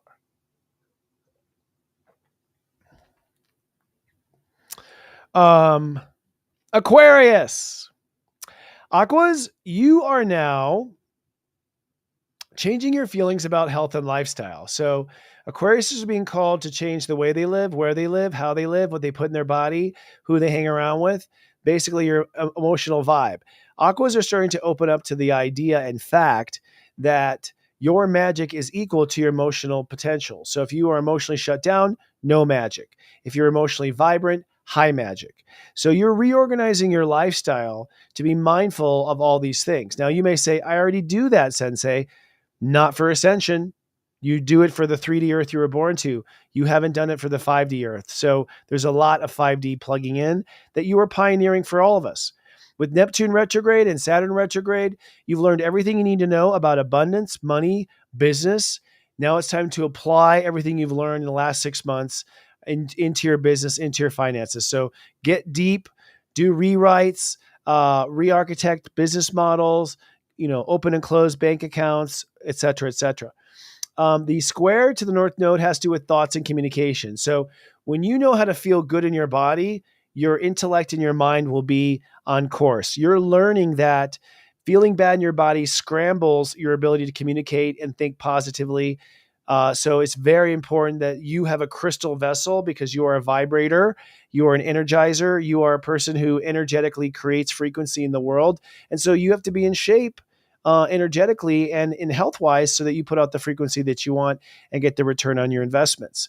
The opposition of Mercury and Pluto for you is you must be mindful of your relationship to yourself, your goals to yourself, your promises to yourself before you respond or do anything to yourself. So be mindful of the promises you have made yourself every time you respond to yourself. And then the Pisces. Pisces are changing their emotional relationship to love and creativity. You're having a change of heart about love, about creativity, about projects, about things that you want to create. It's a change of heart about what love is, what love ought to be. It's a change of heart about what you can create, the babies you can make, the projects you can make happen. You might have been on a downer. Maybe you thought you could never find funding. Maybe you thought you'd never find love. But that emotional attitude must be changed by the Sirius new moon on Friday. Where you no longer have anything to learn for the time being has to do with ego, character, and behavior. God has revealed to you all the ego flaws that must be corrected for your ascension.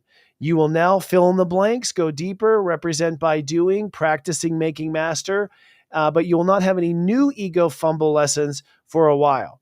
The square to the North Node at 11 degrees has to do with money and manifestation. What this says is that when you are in integrity with your heart, you'll be in integrity with making money and you will feel valuable. So the secret here is that your money is directly proportionate to how much you love yourself. And as a result, with the South Node in Libra, you're walking away from old trust issues. You're walking away from old insecurities that kept you from making money in the first place as well. So a lot of healing for Pisces with self-love and manifestation. The Mercury-Pluto opposition has to do with health and wellness and inner faith. Basically, the universe is saying you must be really in touch with your health before you ask God, is it going to be okay? Don't ask God if it's going to be okay unless you are eating right, sleeping right, and taking care of your body. Because basically what the universe is saying is God can't get a good signal through if you're eating crap junk food. All right. Fun, fun, fun. That is our tea time. We're going to take a little intermission here. We're going to play the Zodiac weather and stall any other way we can. And when we come back, we have women's empowerment expert Jaitara Jayde. Keep streaming for more. This Zodiac weather is from Saturday, June 29th to Friday, July 5th, 2024. Looking ahead first at the weekend forecast. Over the weekend, you're going to really settle up with how you feel about yourself, and this turns into an emotional foundation for the next month. Let's drill down. On Saturday, it's sunny and clear. Step 8 means Saturn rules the day. This will be a serious day where you're ready now to decide and resolve issues going on inside of yourself. Funny enough, Saturn stations retrograde at the very same time, and so that means that up until this point, you have now completed the next major journey or leg of your karma. And Mercury sextiling Uranus, you're upgrading your potential as a result. On Sunday, it's sunny and affordable. There's a pep in your step, as Step 9 Cancer says it's time to act on your inspiration. With the moon in Aries, you are feeling that doubly so. You know what to do now. Now it's time to do it. Now looking ahead at the Zodiac weather 5-day forecast. Over the course of the next week, you then energetically now upgrading how you feel about life now that you have this new inner feeling to compare to. On Monday, it's sunny and golden. Step 10 means Earth rules the day. You are feeling worthy. The moon in Taurus will double that. You're also addressing spiritual values in your life, and with Venus sextiling Juno, you're starting to feel a heart connection to changing your life. On Tuesday, it's sunny and convinced. Step 11 means Chiron rules the day. You are healing any emotional bruises that are left within and beginning to feel your integrity. You also might be feeling very affirmed in all of your choices, and with all the aspects happening on this day, that also points to coming into integrity. Neptune stations retrograde. That means the karmic timelines have been laid out. Mercury trines Neptune. That means your mind is tuning into that timeline. Mercury then enters into Leo. It's time to think about self-love. And the Sun squares the North Node at Step 11 Aries, which means you are now square with yourself. On Wednesday, it's sunny and chirping. Step 12 indicates Jupiter is ruling the day. You're going to expand. You're going to feel curious. You're manifesting a new home, family, and foundation. And with Mercury opposing Pluto, it begs the question, are you really loving yourself the way you could be? On Thursday, first off, happy birthday to the United States of Awareness. We are sunny and dreamy on this day. Step 13 means it's an emotional revolution. We are all feeling rebellious in nature and believing in a new future. The moon's in Gemini, so it's full of a lot of good conversation, but then shifts into Cancer, so it might feel very patriotic this year, or perhaps not. And then on Friday, it's sunny and mindful. Step 14 means Mercury rules the day, and it is the first annual Sirius Joy Day. That's because today is the day the sun conjoins the fixed star Sirius. It's also the new moon in Cancer at Step 14. We are feeling certain. We are continuing with a new line of thinking. Mars is sextiling Saturn, so it's time to get that new spiritual timeline moving forward. And of course, with the sun conjuncting Sirius, that's a little twinkle and a wink that joy is about to come. It's Sirius Joy, Joy, Joy.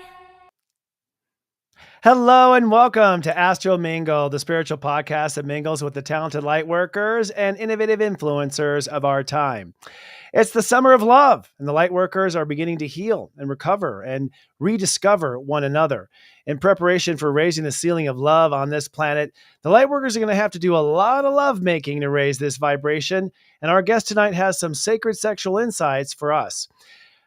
Jaitara Jayde, forgive me there, the J's there, we'll talk to you about that. Jaitara Jayde is the author of The 4 Sacred Laws of Sexual Enlightenment, a book that is endorsed by Don Miguel Ruiz, the author of The 4 Agreements.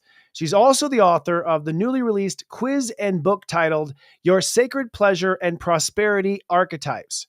She's transcended decades of her own inner journey and is helping thousands of participants and clients through healing, breakthroughs, and transformation. Jaitara brings the gifts of wisdom. She's a sage, a love of a mother, a playful spirit, and a sister's embrace. And we'd like to send some waves of welcome and love and gratitude to please welcome my guest, Step 26 Taurus, Jaitara Jayde. Hello. Hello, Christopher. Lovely to meet you. I think she's muted. Am I muted? Oh, there we go. We're good. Can Hi. you hear me now? Yes? Yep, I can hear you now. Thank you. Perfect. Hello. Lovely to meet you. And a fellow Taurian, I see. Yes, actually, you're sitting on my Venus. Sorry about that. Yeah, I know. If you wouldn't mind scooting over. That's cow humor there. Moo moo moo moo moo moo moo. We're speaking in Taurus. Yeah, and actually, you have Uranus heading for my Venus, your sun, which is going to be an experience. But yeah, nice to make your acquaintance. Lovely to meet you as well. And thank you for having me as your guest.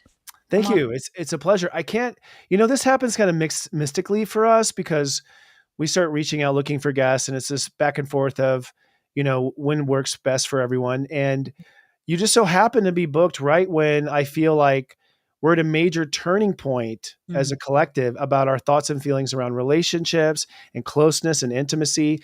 The planets are showing that it's time to get closer, which I think, is part of the friction. People just like, no, no, no.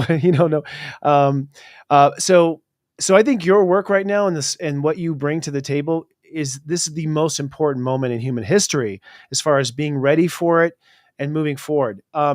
Before we dive into your work, how did you begin this path? What is your journey of coming into this wisdom? Well, it wasn't planned. Of I was course. happily working as an actor and an artist. Oh, And it was in 1999 was the turning point for me. I was living in Toronto at the time, and I was standing on a subway platform. It was a very sudden moment. And across from me on the platform was a billboard that said teenage prostitution is child abuse. And in that moment, whoa. I went into shock because I was that teenager 27 Wow. years prior. And it was a secret I kept that I didn't share with anybody. And I don't even remember how I got home, but next thing I'm home looking out my bathroom window at the backyard. Sorry, I got a hair in my mouth. And 27 years of just anger, grief erupted out of me. It was intense. And I cried out, God, please help me. In that moment, a bird landed on my patio railing, and I instantly became peaceful. Spirit speaks to me through animals because I know I'm going to look it up. And it was just there for a moment, and then it flew away. So I got my Animal Speak book by Ted Andrews. The bird was a grackle. The teaching of a grackle is to release emotional congestion from the past before it manifests into physical illness so you can move forward into the future. And that was like huge message from spirit. So for 2 days, I just stayed home and I purged. I yelled, screamed, cried. Now, if I'd known about the work I do today, I could have done it in 2 hours, but that was my journey. And that started it. 2 days later, I got on the phone and called all my friends. Guess what happened to me as a teenager? And then as Wow. more years, I discovered breath work, and that really cleared a lot of it for me. And it sent me on a spiritual quest as well, because I had that powerful message through spirit. I really wanted to understand how we integrate spiritually and sexually, because I kept them separated in 2 different boxes. Yes. What I uncovered was beautiful. And I'd never heard of the word Tantra at that time. I had never heard of the phrase sacred sexuality. So I went on, the book Conversations with God by Neil Donald I Walsch. love that book. Yeah, I just started having my own conversations with God around my own sexual body. And what I revealed was just beautiful. The healing journey that unfolded, I just knew I had to help other people on this path. And the breath work was huge for me. So I got certified in that. And now I do another modality that allows me I just discovered it 2 years ago. It allows me to help people on Zoom. The breathwork people had to see me in person. Now I have this modality called the compassion key that I weave in with my own methods as well, that allows me to reach you no matter where in the world you live. And it's so incredibly effective, powerful, and just beautiful for helping clear the sexual wound imprint. So that's how I got on this journey. I love it. And if your chart astrologically, I won't reveal, but you were born for this work. And I think I have to say, I come across, well, there's so much to unpack here, but first and foremost, I have mostly female clients. But in almost every past life view, I can see that there's a long history of sexual abuse, going, and quite often I think had played both sides karmically. They've been a perpetrator in some past life as well, like part of the psychic circle. So it's really entangled and complicated. And it explains some of the stuff you go through too, where there's shame and there's, guilt as if you've caused it and you're the problem of it. What's the very first step a person who is wounded should take? Well, the first thing is to remember that the past doesn't exist anymore. Yeah. It's not real. The future hasn't happened yet. The only real thing is this present moment. So if you're still being impacted by it, it's because the imprint of that, the energy of it is still imprinted on you. And that's the work we can do. We can clear that and we can transcend that wound into wisdom. And it's not even sexual abuse. Sometimes it's religious influence. Yes. But shame and judgment or strict upbringings. And some people, some of the clients I work with, they haven't had a history of abuse or the religion, but just energetically, they know something's not right. And so it can be an ancestral imprint as well. That's very confusing too, because I've heard that a lot and even felt it myself where it's like, was I touched? Like, Mm. there's the essence of it, but there's no memory or any kind of crossing of a boundary of formally. And so Mhm. over time it sort of resolved to, this is, I think, generational. Perhaps I'm just tapping in, because and so you realize you still go through a lot of the emotions, even though there wasn't necessarily a measurable trespass. Mhm. Yeah, and what I love about the modality that I've stepped into now, I can brilliant. It is just brilliant, and through my guidance, we're able to trace back to the very root source because the mind often doesn't remember. The mind's ability to remember is limited, but the subconscious remembers everything. So there's a way of bringing the subconscious forward, revealing to you where it all started. Hmm. Brilliant. So it seems very prevalent now. The sexual wounds are coming to the surface. What Mhm. evidence are you seeing in just society of us processing? I mean, just to take us on the journey, like women were repressed sexually. Along comes a guy named Playboy. Like all of a sudden Mhm. things get crazy. Now we're at a point where teenagers are searching for porn and watching porn very early on. Yeah. And a lot of the pornography is victim based and violent based. All these sorts of twists and wires, which to me would think, although we're obsessing on porn, to me it's maybe reliving some sort of a traumatic cycle or Could be. something that we've been through in a past life as well. Yeah. Where do you see the state of sexuality right now in from your eyes? Well, definitely sex ed could use a major upgrade, especially in Oh, North America. The Netherlands and they're very advanced. I've done some research on this and how they teach sex ed. And so that's why so many youth are turning to porn because they see it as a resource. Unfortunately, since porn mm, is strictly physically based and it's yep. not based on reality. I actually made friends with a porn star years ago when I was in California, and he was an ex-police officer, and he told me that he goes into universities and speaks to students and letting them know that what they see in porn is not real. It's not what gives women pleasure. And if they follow that path, they're going to end up with a sex addiction and be very lonely. Yeah. So that part is distorted as well. And sex is not just a physical act. I see it as the power cord that connects the non physical divine realm to the physical. Without it, we don't have a physical existence. It's what brings us here is pure divine love intelligence to being divine love intelligence inside this physical body. So even if you were conceived without love present, that's irrelevant. This is how we are designed to have our light body merged with our physical body, and that includes our sexual expression. So when you ground and anchor your sexual expression and that acknowledgement and knowing of who you are as a light being, as a divine being, then the whole experience is so much more expansive. And we're still primal beings, but when it's anchored in that, then the primal expression becomes fun, playful, and feels safe. Mm. It seems like many of us are damaged to that relationship. So what you're saying is that creation comes through as sexual energy. Yeah, I mean, before we came in these bodies, we're non-physical divine love intelligence. Our parents had sex, which made it possible. Now you're conceived and starting to grow inside your mother's womb. And so without sexual energy, we can't have a physical existence. We still exist, but not in the physical. And when you look at it, the very first body part that grows in the womb is the heart. So the clues are everywhere that we are at the root of it. We are pure love. And Yeah. through sexual energy, we're able to experience and express who we are as pure love inside these physical bodies, having this physical experience. And I love that you've spoken to self love so much, because that's also caring for your body. Our body is the first experience we have with the physical realm. Our spirit's inside the body, and there's Yeah. emanates outside the body. So our body is also inside the spirit. So this relationship with our body is so important. It's a relationship we have till death do us part. So you want to make sure it's a loving one. Absolutely.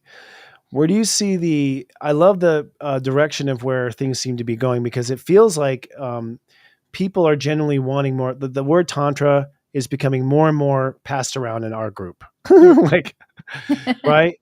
I Yeah. think it's because we're working through the wounds, and Hmm. you're starting to wonder, like, okay, how intense, how incredible can this go as far as chakras and union and spirit Hmm. light body and raising kundalini? Can you give us an idea of sort of like the map of what's possible that we haven't explored as humans? Well, yeah, I mean, our breath, our nervous system, the spinal column, which is the electromagnetic energy, and our orgasmic energy are designed to work together. So when you Mm. know how do you work with your breath, when you're when the orgasmic energy is being activated, you can raise it up your entire nervous system throughout your body and beyond. Now, that said, it's really important because we're in this physical realm to also stay very grounded when we do that. Because if it's all going up and it's not rooted, then we can become very scattered. So that's what's possible. But the first step is if there's any wounding, any discomfort, any shame, any of that, that's the very first, that's the foundation, is to do the healing. On my website, I talk about how I help people create soul fulfilling, spiritually aligned pleasure and prosperity, but it's rooted in absolute clearing of the sexual wound imprint. So that's the Mm. first step. Clean out the cobwebs first. Okay. And then from there, and you can also learn to expand it and learn this breath work as well. But you want to clean out those cobwebs. You want to get that healthy foundation. So then you can really step up. And this is with or without a partner. If you're with a partner, take that time to just look into the eyes of this beautiful being you're with. Recognize the divinity that's within them and within one another.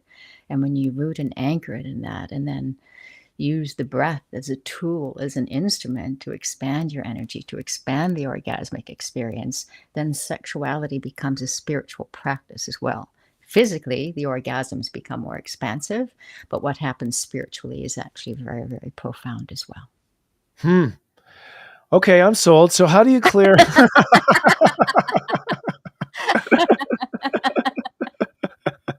How do you clear out those cobwebs? I mean, what are the first steps that one takes, and where do your products and services fit into that? So please, shameless plug as much as you like. Okay. Well, my website is feminineartistry.com, and this is the work I do. I've been doing this for years. Years now. So it is my brilliance, and I help you clear the sexual wound imprint no matter what else you've tried. I have a lot of people coming to me who have tried a lot of other methods, but Yeah. this piece still hasn't been resolved in the way they want. And the reviews you see on my website, if you look at the accolades page, those are from people with just one session. I've got one Wow. that says this was like 8,000 hours of therapy. Like, I've been working on this for years, and now I'm like, wow. So it's, this is the work I do. And what's beautiful now that I have this, that I've stepped into this other modality layered on, geography is not an issue because it's done by Zoom, and it's powerful, effective, and it's grounded in love and compassion. Yeah, that's wonderful. So is it one-on-one sessions then, I'm assuming? I do group clearings because I've noticed there's very general threads that are common, but when we work one-on-one, we can get uniquely to the story that is you. Find the very, very root of the imprint that's unique to you. And as this evolves and I get booked up, I have a whole community of other practitioners who are, Okay. that I can refer you to. So there's no limit to this of the people that can help you with this. Yeah, I mean, that's wonderful. And I think personally, absolutely necessary for raising the light vibration on the earth. I feel like we've got to start making love again. Like, got to bring up that drumbeat of the earth and raise the love vibration. And, I think we, probably with COVID, we're the most separated we've ever been as a species. Mm-hmm. Yeah. But I feel like there's this return now, and it's time to heal that. And sexual energy is what creates our existence, and this, which is, the energy activation point for sexual energy is in the sexual body, the second chakra. It's the same energy activation point for creative energy. It's to the root of what creative energy is. It creates our existence. So just like the roots of a tree, if there's any constriction, we can never blossom to our full potential. So, so there's always a holding back to protect this vulnerable aspect of yourself. When you're holding back, period. That impacts your voice. It impacts how you show up in relationships. It impacts what you're creating in the world. What you're creating in the world is what creates your prosperity. So it's all linked. It's all connected. Right. That's a brilliant point that I saw in the pre-interview, is that sexual wounds can possibly detract from manifestation, that it keeps you from being able to manifest prosperity. Can you go deeper on the connections you've discovered there? Well, the big thing is that holding back, because if it's still there, there's a part of you that doesn't feel fully safe, so you need to protect yourself. Okay. So, there's a holding back in your expression. There's a holding back in how you walk. I can energetically often feel it. I'll see people sort of walking their shoulders rounded a little bit. It's that protection of the heart center, versus walking around the world open with your heart open, Mhm. anchored and grounded in your voice, what you're creating in the world. And, Mm. and feeling fully safe in your vulnerability and whatever it is you're offering, however you're wanting to put yourself out there. And again, that's what we create, Right. which And creates so, the prosperity. and that leads to prosperity. Yeah. Yeah. Yes. Yeah. So yeah, good connection means prosperous living. Where do you find the themes between that in women with sexual expression where they're blocked, and themes with men where they're blocked? What have you noticed as far as generationally happening on the planet now? Thank you for asking that. Yeah, most of the people that come to see me are women, but I love that more and more men are coming to see me for this healing as well, because they're being more silent about it. There's a Yeah. different layer of shame that they have around it. Hmm. Um, yeah. And it's been especially after the Me Too movement, there was a lot of revealing there, and the calling out had to happen, but now what are you gonna call forth? And I think Yeah. it became a confusing time for men too, because some of the mistakes I saw too were sort of women, and I'm speaking very generally here, um, sort of pointing at men in general. Yeah. I'm really grateful that although I was exploited by specific men, I never blamed men for it. I never disliked men for it. I just didn't like those particular men, the ones Hmm. that hurt me. So it's really important that, again, and you talked about relationships, stepping into relationships when you were speaking earlier. It's so important that you don't bring the old stuff, the old cobwebs into the new relationship, that you clean that up. Hmm. Yeah. Uh-huh. And for women, what do you find is a trend that you see? A trend.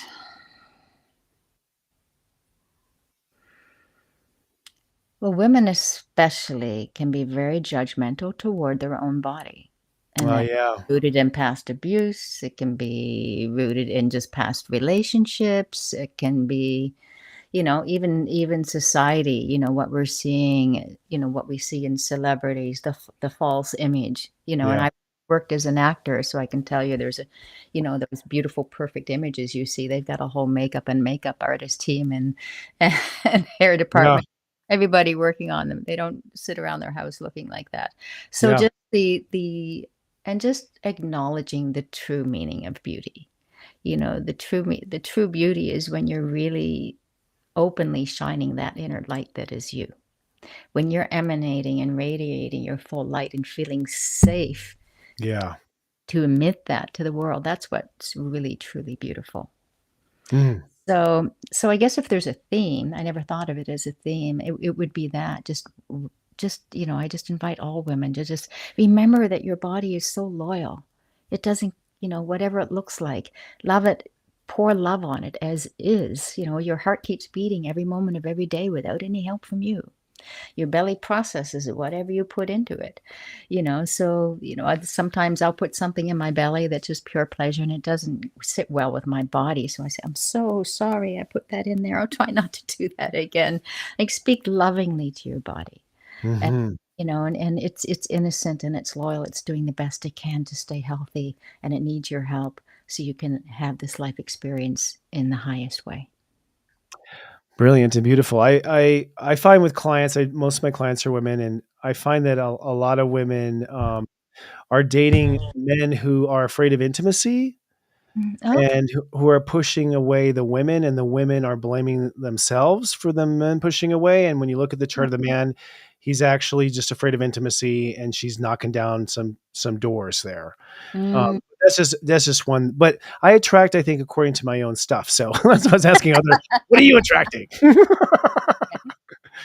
Yeah. So interestingly enough, um, so you have the four sacred laws of sexual enlightenment. That's a great Yeah. expression right there in itself. Where did you download that from? First of all, is this just something you have been working towards your whole career, like your master of truth, or just something you knew from the get go? Yeah, it's the information started coming through me, I don't know, around 2012, and I was really resistant, like, the title just came to me.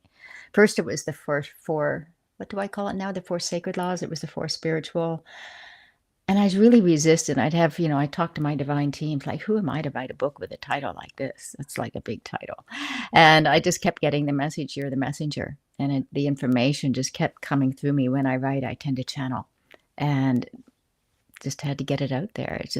It took me 6 years from the time I Mm, started to the time it finally completed. There was a lot of inner work that had to happen with me as well. It was an ongoing journey before it finally got on the shelf. But mhm.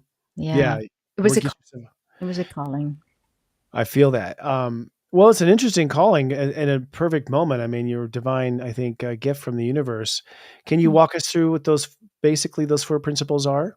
Yes. Well, the first one is the gift. So acknowledging sexual energy as a gift, the gift of life. When you're not Mm, activating it to create a new human life, you're activating it to breathe new life through you. I mean, it's beautiful. Um, yeah, one of my I follow Abraham Hicks' work sometimes too. I haven't listened mhm, to his, but they've talked about sexual energy as well. So I love how they talk about it from the non-physical perspective. That we knew when we came here, this was going to be a beautiful part of the human experience. mm, Not, when you don't have the cobwebs in the way and when you're fully owning the beauty of it, it's a beautiful expression. And this mm, can with or without a partner. I love teaching people sacred self pleasure practice until they meet another and how to use this and anchor this into self love in a way that attracts someone who's in harmony with the frequency of that. So when you do attract a new person in your life, they do have that energy that mirrors the self-love. The second mm. one yeah, the second one's straightforward, just healing and forgiveness. Okay. And I know forgiveness can be difficult when it comes if you've had an abusive situation, also forgiveness of self as well. And one of the ways I guide people on forgiving the abuser is remembering that, there's exceptions to the rule, but most abusers are repeating a pattern. Mm, There's exceptions where it might be a chemical imbalance in the brain, but the majority, basically everyone I've worked with so far with an abuse experience, usually it's someone you already know, a family member or friend of the family, and mm, and they're aware that they also had an abusive past. So through that, you can open the crack of compassion by recognizing that deep down beneath the surface, there's a very wounded little boy or girl who never learned how to heal their wounds and they distorted it and now they're acting out the pattern. Doesn't make it right, but it shifts the pointing at what happened to the understanding why. If you can do that, now you can open the door for forgiveness, which is a gift for you because it frees you from that energetic connection to them. absolutely. And I will say, as a person who watches karma, if you don't want to reincarnate as the trespasser, then do your best to understand the trespasser now. Yeah. Because one way or another, you will walk in their shoes from a karmic perspective, in my opinion, and understand both sides of the human experience. So it's a powerful number two. The third one's the most, logistical of them all. It's responsibility. And there's so many Mm, taking responsibility of your own healing, responsibility for communication's a big one.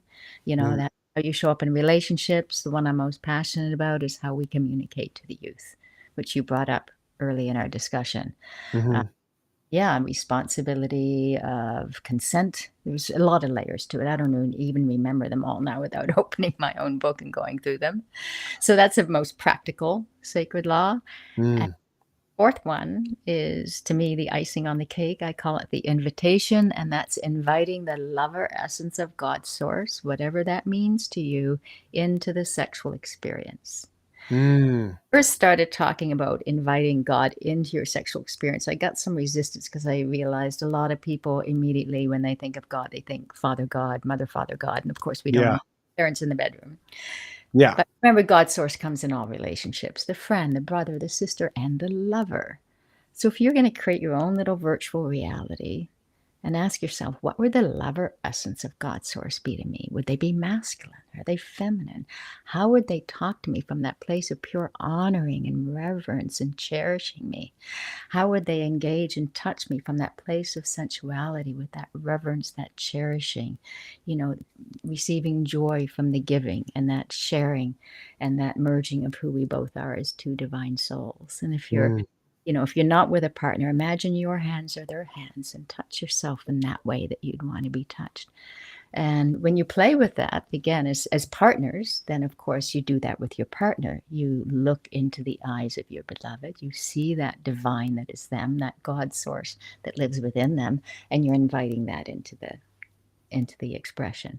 If you're solo, then have the fun with that virtual reality. And I guarantee you, as you practice that, and you clear out the cobwebs, once that person comes into your life, you're going to be emanating at that frequency to attract someone who's in alignment with it. Mm. Beautiful. So those 4 principles basically are what one practices to clean up the cobwebs, it sounds like. And Clean up the cobwebs and step into merging who you are as a light being with who you are as a physical sexual being. so when you say you invite spirit in, is there just energetically, do you have a visualization that's happening there, like a flow of energy from crown, root to crown, or is there, and do you yourself in your own experience feel a distinct difference upon that invitation? Do Yeah. you feel God enter the room is what I'm asking. Yeah, absolutely. Yeah. And I just want to, because if we're talking about a solo, let's start with the solo experience. You Okay. know, um, I like to differentiate between the word masturbation and sacred pleasure, a sacred pleasure Okay. practice. So masturbation, the definition of masturbation is stroking for a physical release. And that's fine. There's nothing wrong with that. Say that again. The definition in the dictionary for masturbation, I think it's something like stroking for the purpose of a physical release. Okay. Okay. There's nothing wrong with that, but it's purely physical. Right. So, and when it's purely physical, it can lead to addiction or the voids not being filled. Sacred pleasure is when you take the time, to feel that love in your heart first. Imagine what would it be like to be in the presence of a sacred lover who just honors you as God's source, expressing in human form, treating you like that, honoring you like that, honoring one another, and just have fun and imagine that and inviting this presence into your energy field. And then you touch your own body in that frequency. In a partnership, you see that by making the eye contact, by just taking the time to really connect on a deep heart and soul level. And women, too, the feminine, we're designed, we want our heart and soul penetrated before our body. And often women will jump quicker to that without that happening because we're wired to be nurturers. And, I was guilty of this when I was younger. I just wanted to make sure they were happy. So I didn't know how to speak my voice and ask for what I wanted because I didn't want to hurt their feelings and have them think they weren't getting it right, even when they weren't getting it right. So that's Right.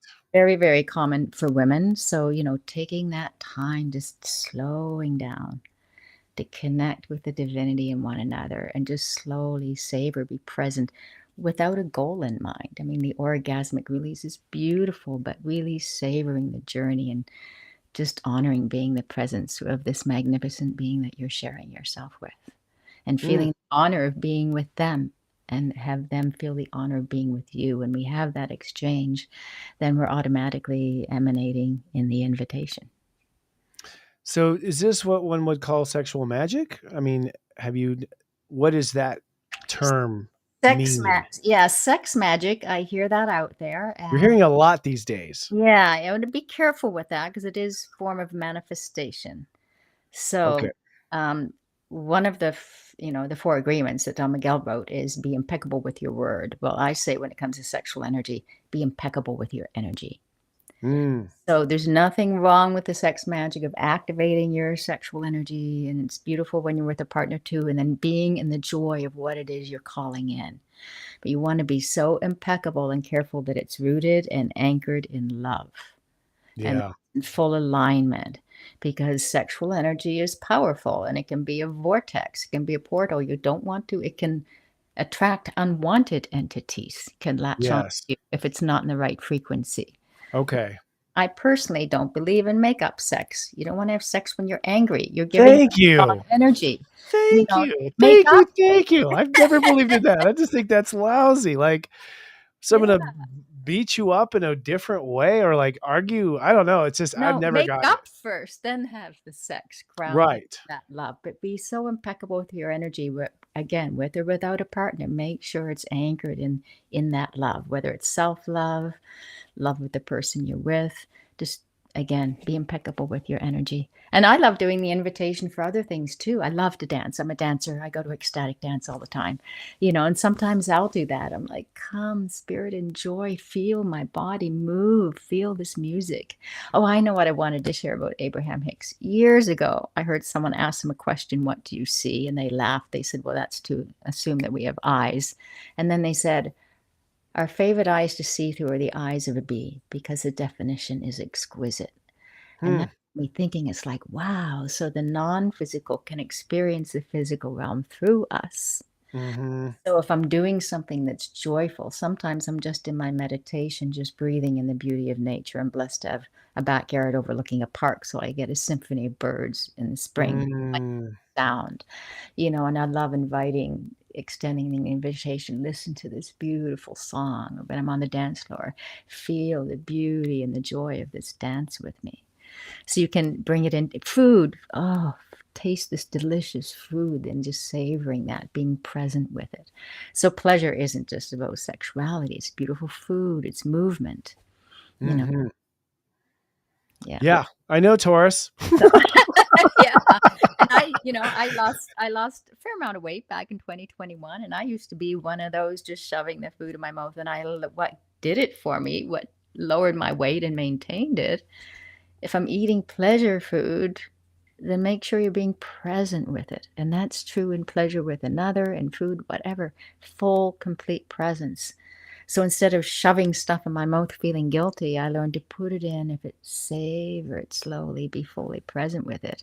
Then the void's filled. Then you don't feel the need. Then it doesn't become addictive. Mm. So really appreciating and enjoying, Pleasure taking to heart. all pleasure is meant to be present. Be present with it. Don't throw it away. Yeah, it's true. I think that's because we're in such an emergency state at sometimes people are it's 911, like so they're just trying to ease the pain, not necessarily, Mm. come into the pleasure. What is so you have what you call pleasure and prosperity programs. Yes, What are those? Those sound cool. yeah. Well, the online program has not been released yet. I'm creating it this summer. I have the video modules to create. It's going to be a series of modules, live group calls, as well as some one-on-one time with me. And I do have the Pleasure and Prosperity Retreat that I'm hosting in Tulum. Wow. Who In doesn't want to go to a pleasure and prosperity retreat? yes, and that's for That just sells itself, doesn't it? Okay. that's for women. I found this Oh, beautiful it's property. always for women. Sorry. It's okay. I have all women viewers, so have fun, ladies. Send me a postcard. Not a lot of space at the retreats. They're very intimate gatherings. I found this Yeah. beautiful property where we've got this. It's in a place called Sayan Khan of Tulum, where it's a Mm. peninsula and it's this big property surrounded by the jungle auto reserve, our private beach, everything. So that Wow. I don't have the website up yet because I just got the idea to do that one recently. But you can still, get on a call, talk to me about it, see if it's for you. It's still on feminineartistry.com. You still see website coming soon and a way to talk to me about it. And then I'm doing another retreat in Sicily under the same title, Pleasure and Prosperity, next June 2025. And that's at pleasureandprosperityretreat.com. You can explore that. And then In there's Sicily, you said? In Sicily? in Sicily. Mm. Yeah. The foodie in me is like mixing all this. Oh, yeah, I can't wait to experience that. Like, oh my God, that sounds delicious. Yeah, and this is, for a small group, anywhere from 6 to 10 women. These are going to be small, intimate groups where we really deep dive, basically what the online program will do, only on steroids in a really beautiful way. There'll be a lot of dancing, any event I host we must dance. I love it. Whether you think of yourself as a dancer or not, it's about allowing the music to move you and just connecting with your body more deeply. That's just Just one element of the retreats. describe to me the person who is just a perfect candidate for a retreat like this. Thank you. I think we always wonder, like, do I need that? Will it help me? You know, Yeah, the one in Tulum and the one in Sicily will be slightly different vibe. The one in Tulum is really focusing really deeply on the healing. You're going to have a couple private one-on-ones with me before we even get to the retreat. oh wow. It's especially good too if you have a career that involves any healing. If you're a facilitator of any kind, a spiritual mentor, do healing work, this will really help you as well step more into your power as that. So the goddess Ixtal is the Mexican Mayan goddess. She's a medicine woman. So it's Mm, themed around that. There's going to be time where we're just going to be in pure stillness, just quieting. We're going to be surrounded by nature, no technology. So it's going to be time to really come into center, be still, be quiet, no talking in the morning. We tend to wake up, get chat, and not be present with the surroundings. There's actually going to be a moment of silence in the morning where you can go swimming in the ocean, the pool, do what you want to do on the property, morning movement, without any chit chat, to just be in that presence. Then women's wisdom circles where we're sharing our wisdom with one another. And then the evening process is where we do the really deep dive. We'll be doing breath work, when we'll be doing trance dance, where you dance with your blindfold, where you're allowing the music to move you. And those can be very profound healing experiences. And just, learning different things about your body, learning the breath practice that I talked about, how to move the energy. So for people who know that they could use more healing about this, and very powerful for those who are facilitators of healing to step more powerfully into that role. It's going to be themed around the medicine woman, the goddess Ixtal. Whereas beautiful. Sicily is themed around Venus. I call it igniting Venus. Ooh, Venus is the ultimate goddess of pleasure and prosperity. So I know. I love Venus. She's a co-ruler of Taurus too. She's Yes. To me, she's Mother Earth, and she's Gaia, and Yeah. So beautiful. Venus, go ahead. So it's going to be very similar, but there'll be really more focus on how you're bringing yourself out into the world and the expression. Again, you'll still get private sessions with me before we even leave for Italy. The one in Italy is more time. Tulum will be 5 days. Italy will be 9 days. So therefore, definitely a bigger investment. And we're really going to integrate the country more. There's one full day where we're just going to be on boats exploring other islands, and the water and the fire element are going to be very prevalent there because they have volcanoes in the area we're going to be in. We'll be seeing the island of Stromboli, igniting their volcano at night, and Wow. elements of fire and water. Sounds beautiful. You're making some nice environments there for women. I feel like it's important work. What are your thoughts on just the return of the divine feminine? Well, divine feminine, I mean, what does that mean? It's really Well, anchor who we are as God source beings in a feminine body, and walking that role. I took a process in 2009 called the shamanic priestess process. And it was a really beautiful embodiment of that. It was a 1-year journey of a group of 15 women where we dove deep down, did a lot of shadow work. And so just honoring one another as sisters, that's really what the priestess is. It's not about pretty clothes or fancy, it's not a look or an energy. You can be in coveralls shoveling pig crap and be in your priestess energy. It's honoring women as sisters. It's when you don't gossip, you don't talk about other women behind their back or anyone, unless you're confiding in a friend because you need help with an issue you're having. So honoring that and honoring others is kindness, being in that place of compassion, walking the path of sacred sexuality, merging who you are as a light being with who you are as a physical being, including your sexual body, honoring the path of self-care. And the feminine frequency at the very root definition of divine feminine is love, compassion, nurturing. And the world can certainly use more of that. If you look at the simplest definition I see for divine masculine is witnessing without judgment, providing safety, and holding space, holding that safe space. I like that definition. Yeah.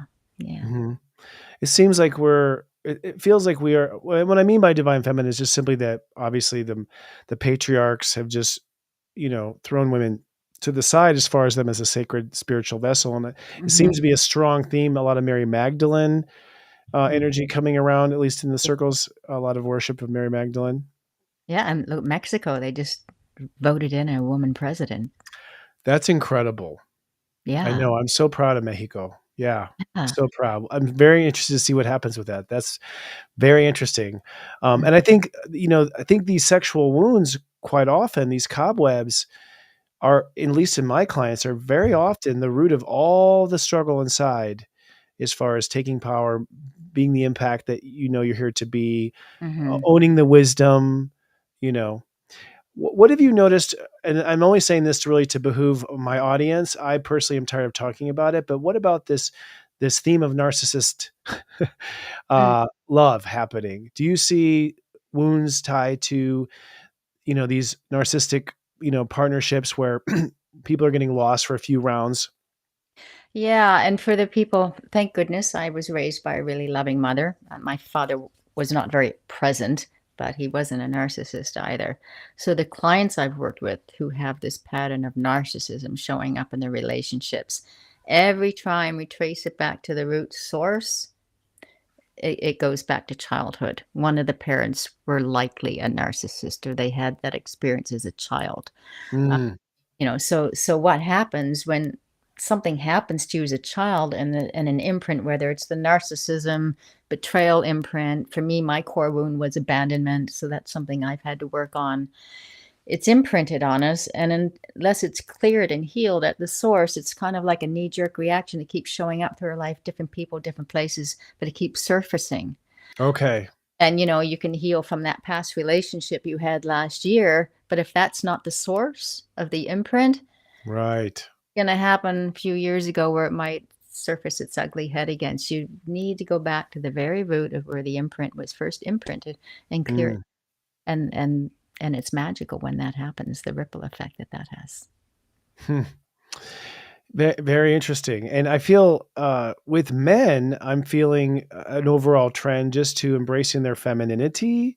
I mean, Mm, it's to an extreme extent to some degree. We have people completely switching their energy or whatever, which is just to me stretching all the awareness around it. But yeah. it seems like the modern man is now much more in touch with his feelings than I've witnessed growing up. Mhm. Just Yeah. noticing sort of like um, a sensitivity, preparing, allowing being a safe vessel for women to express themselves, and Mm, not dominating or expecting a woman to toughen up, right. which seemed to be like when I was young. That's what it seemed like. There's pressure for women to toughen up, and now it seems like there's acceptance of women's softness. I'm Ye being hasty in general, but this is just the thousands of clients I see. Yeah. Yeah, I agree. Yeah, that people are becoming more aware. For me, my father wasn't tough when I grew up. Again, he just wasn't present, never said, I love you. So I was missing that. So as a teenager, I was very naive and needy, and I fell into the hands of the distorted masculine. So yeah, it can go one either way. Either they were overpowering or they just weren't there. And now, yeah, I'm seeing that a lot in present day. The men being just more present fathers with their children too. It shows up that way, the way that they're showing up with their children. Yes, More yes, affection, more present. Um, and with yeah, their daughters better too. I think a lot so of men. be I'm present seeing with so your daughter. many men better with daughters now. Uh, I think there was a fear of I think a lot of men were afraid to just even touch their daughters, be close to their daughters, just because they're trying to put a safe distance of sexual safety there or whatever. mhm, Nervousness, either it's a pattern in their genealogy, or it's or it's just hormones. You know what I mean? Like at yeah, some point, their daughter looks like their wife or something, and there's a moment there where they're like, "Oh my god," mhm, kind of thing. But I'm definitely seeing now daughters being raised by really good men, which is setting expectations to find a good man also. yeah, yeah, So because we learn that's the first man in our lives. We learn what to expect for ourselves, the respect the dignity that we have for ourselves, and how that shows up in our relationships can be definitely influenced by the father. And that mhm. guy too, just teach your daughter how to say no is a complete sentence. I didn't learn how to do that till I was in my 40s. And Yeah. that shows up so much with women. We feel we need to explain or no, justify or no, don't want to hurt their feelings with or no, even if it's a complete stranger. No, being strong and powerful, no, just Yeah. no, as a complete sentence. Yeah, that's also a pattern I see that women need to learn, or don't like to use the word need, but can step into. Need to thrive. Like, if you want to thrive, you'll need to know that word, that sentence, no. Yeah. Have you done any work in the gay communities? I'm just curious about if you see in same gender or whatever the pronouns might be, are, Mhm. are they dealing with the same types of intimacy obstacles, or are they having unique issues that the heterosexual world doesn't understand? Well, when I work privately, it's so unique, everything, and I don't specifically promote, but I do say for all genders. And recently, a lesbian couple I just started working with them just last week. They've been on my email list for years. I was a facilitator in an event years ago, and I'm helping them with their intimacy issues. They've been together a long time. They love each other, but it's just that the intimacy has faded. So I'm helping them with that, and I love exploring same-sex couples, feeling in. Okay, which one of you may have a bit more masculine than feminine? Sometimes it's more of a balance and it's more of a dance back and forth. Because Hmm. masculine feminine dynamic, it's a dance. And those polarities attract us to one another. I'm naturally very feminine. So I love a masculine energy in a male. I don't mean he needs to be, I'm not talking about physical. There's someone special in my life right now, and he's actually a very small built person, but he's got that beautiful masculine confidence, very grounded, very wise, but has that sensitivity that you mentioned as well. Hmm. Very interesting. I get lost in your energy. I'm like, what was she saying? Just because it's very inviting. It's just because maybe your son's conducted by Venus. I was like, yes. Um, I find, and I'm curious too. Oh, I know what I was going to ask you. It had to do with falling out of that sexual. So, do you have any just sort of blanket? I know it's case by case where couples have lost that sexual magic for whatever reason. I think a lot of times it's because we've gone around the block with our karma and our daddy Mm, issues, our mommy issues, and you do all this work, maybe couples therapy, and then suddenly it's just like suddenly the romance is just not sexy, right? And mm. and do you have, is there a methodology to rekindling that spark? Yeah, I mean, it takes effort. It's effort. Yeah. So, you need to plan, and people get very busy schedules these days.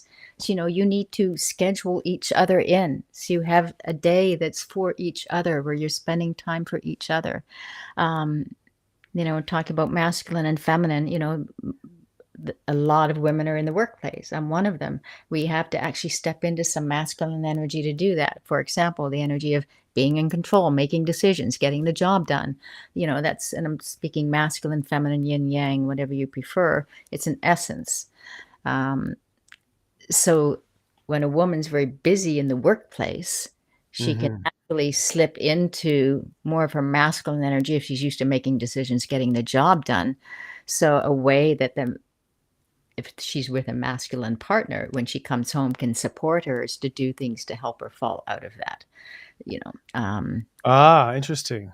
Right. So, yeah, and I just remembering a beautiful story of a couple where this man shared in this event. I used to speak at one of Harvecker's events, and one of the speakers shared what he did for his wife once because he was aware of this.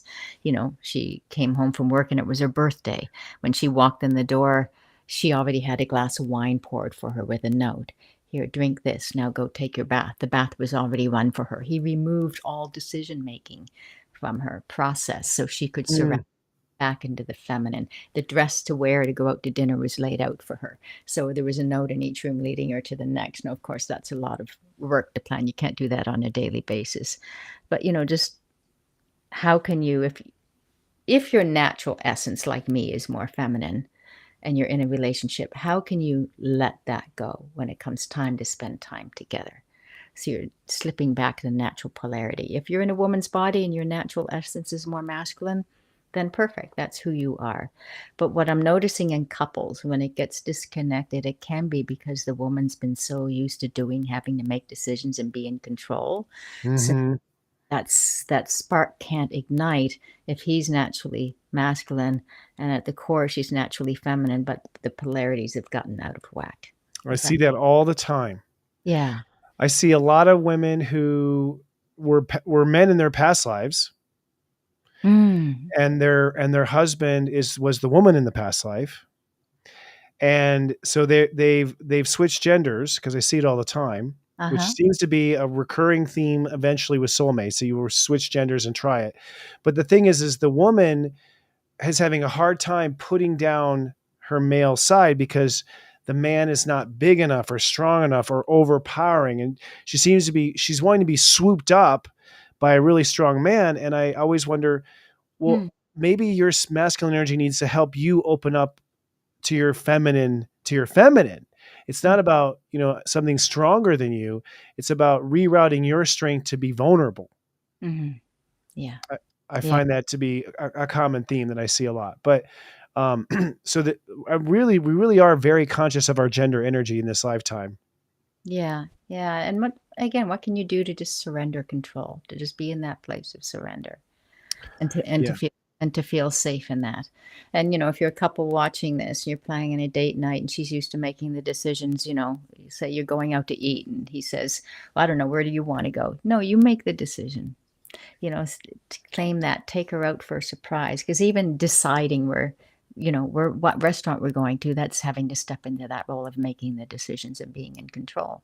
Hmm. So, just it's a dance. It's like the dance floor. The masculine leads the feminine onto the dance floor. I love it when the man takes control, says, okay, I'm going to take you out to dinner. Let's go here. Let's do this. The feminine loves to be claimed. And we want at the core of it, we want to feel safe with the one that we're with. So if we feel safe, Yeah. honored, cherished, and we feel that claiming, then it makes that surrender very easy. And then we're inspired to invite them in closer. So, it's so unique for every couple. It's a dance. So finding out with each of you what's happening, why has this spark dwindled? Sometimes just the familiarity. So finding new exciting things that you can do to bring that spark to come back into full presence with one another. Hmm. Yeah, doing something both where you're out of your comfort zones together, I find is really romantic, Yeah. because you're sort of brought back to that young version of coming together and the excitement of the newness.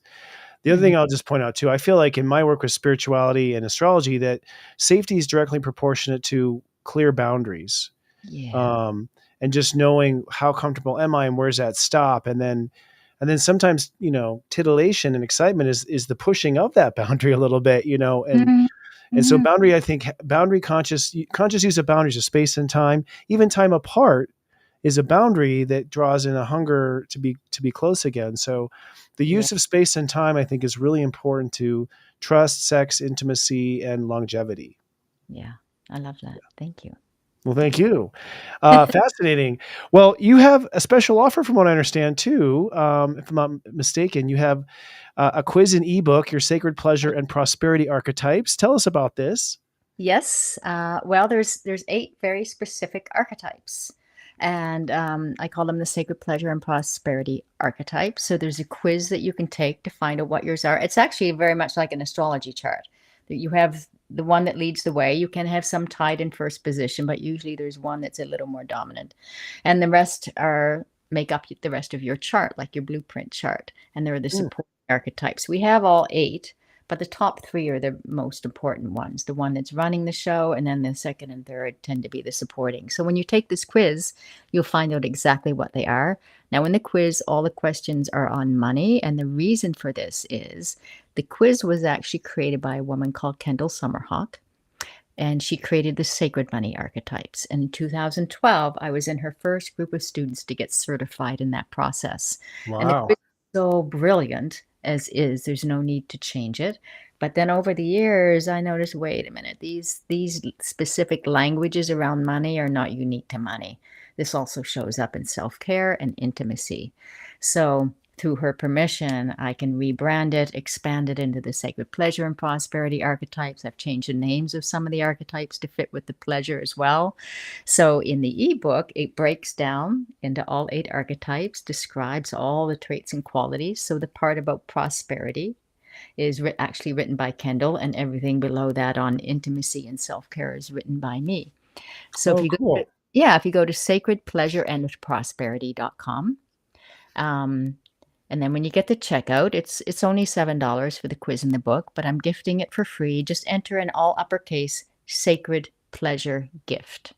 Oh, that's so sweet of you. And then you'll get it for free. Yeah. So sacredpleasureandprosperity.com, and then Sacred Pleasure Gift in uppercase is the coupon code to get it for free.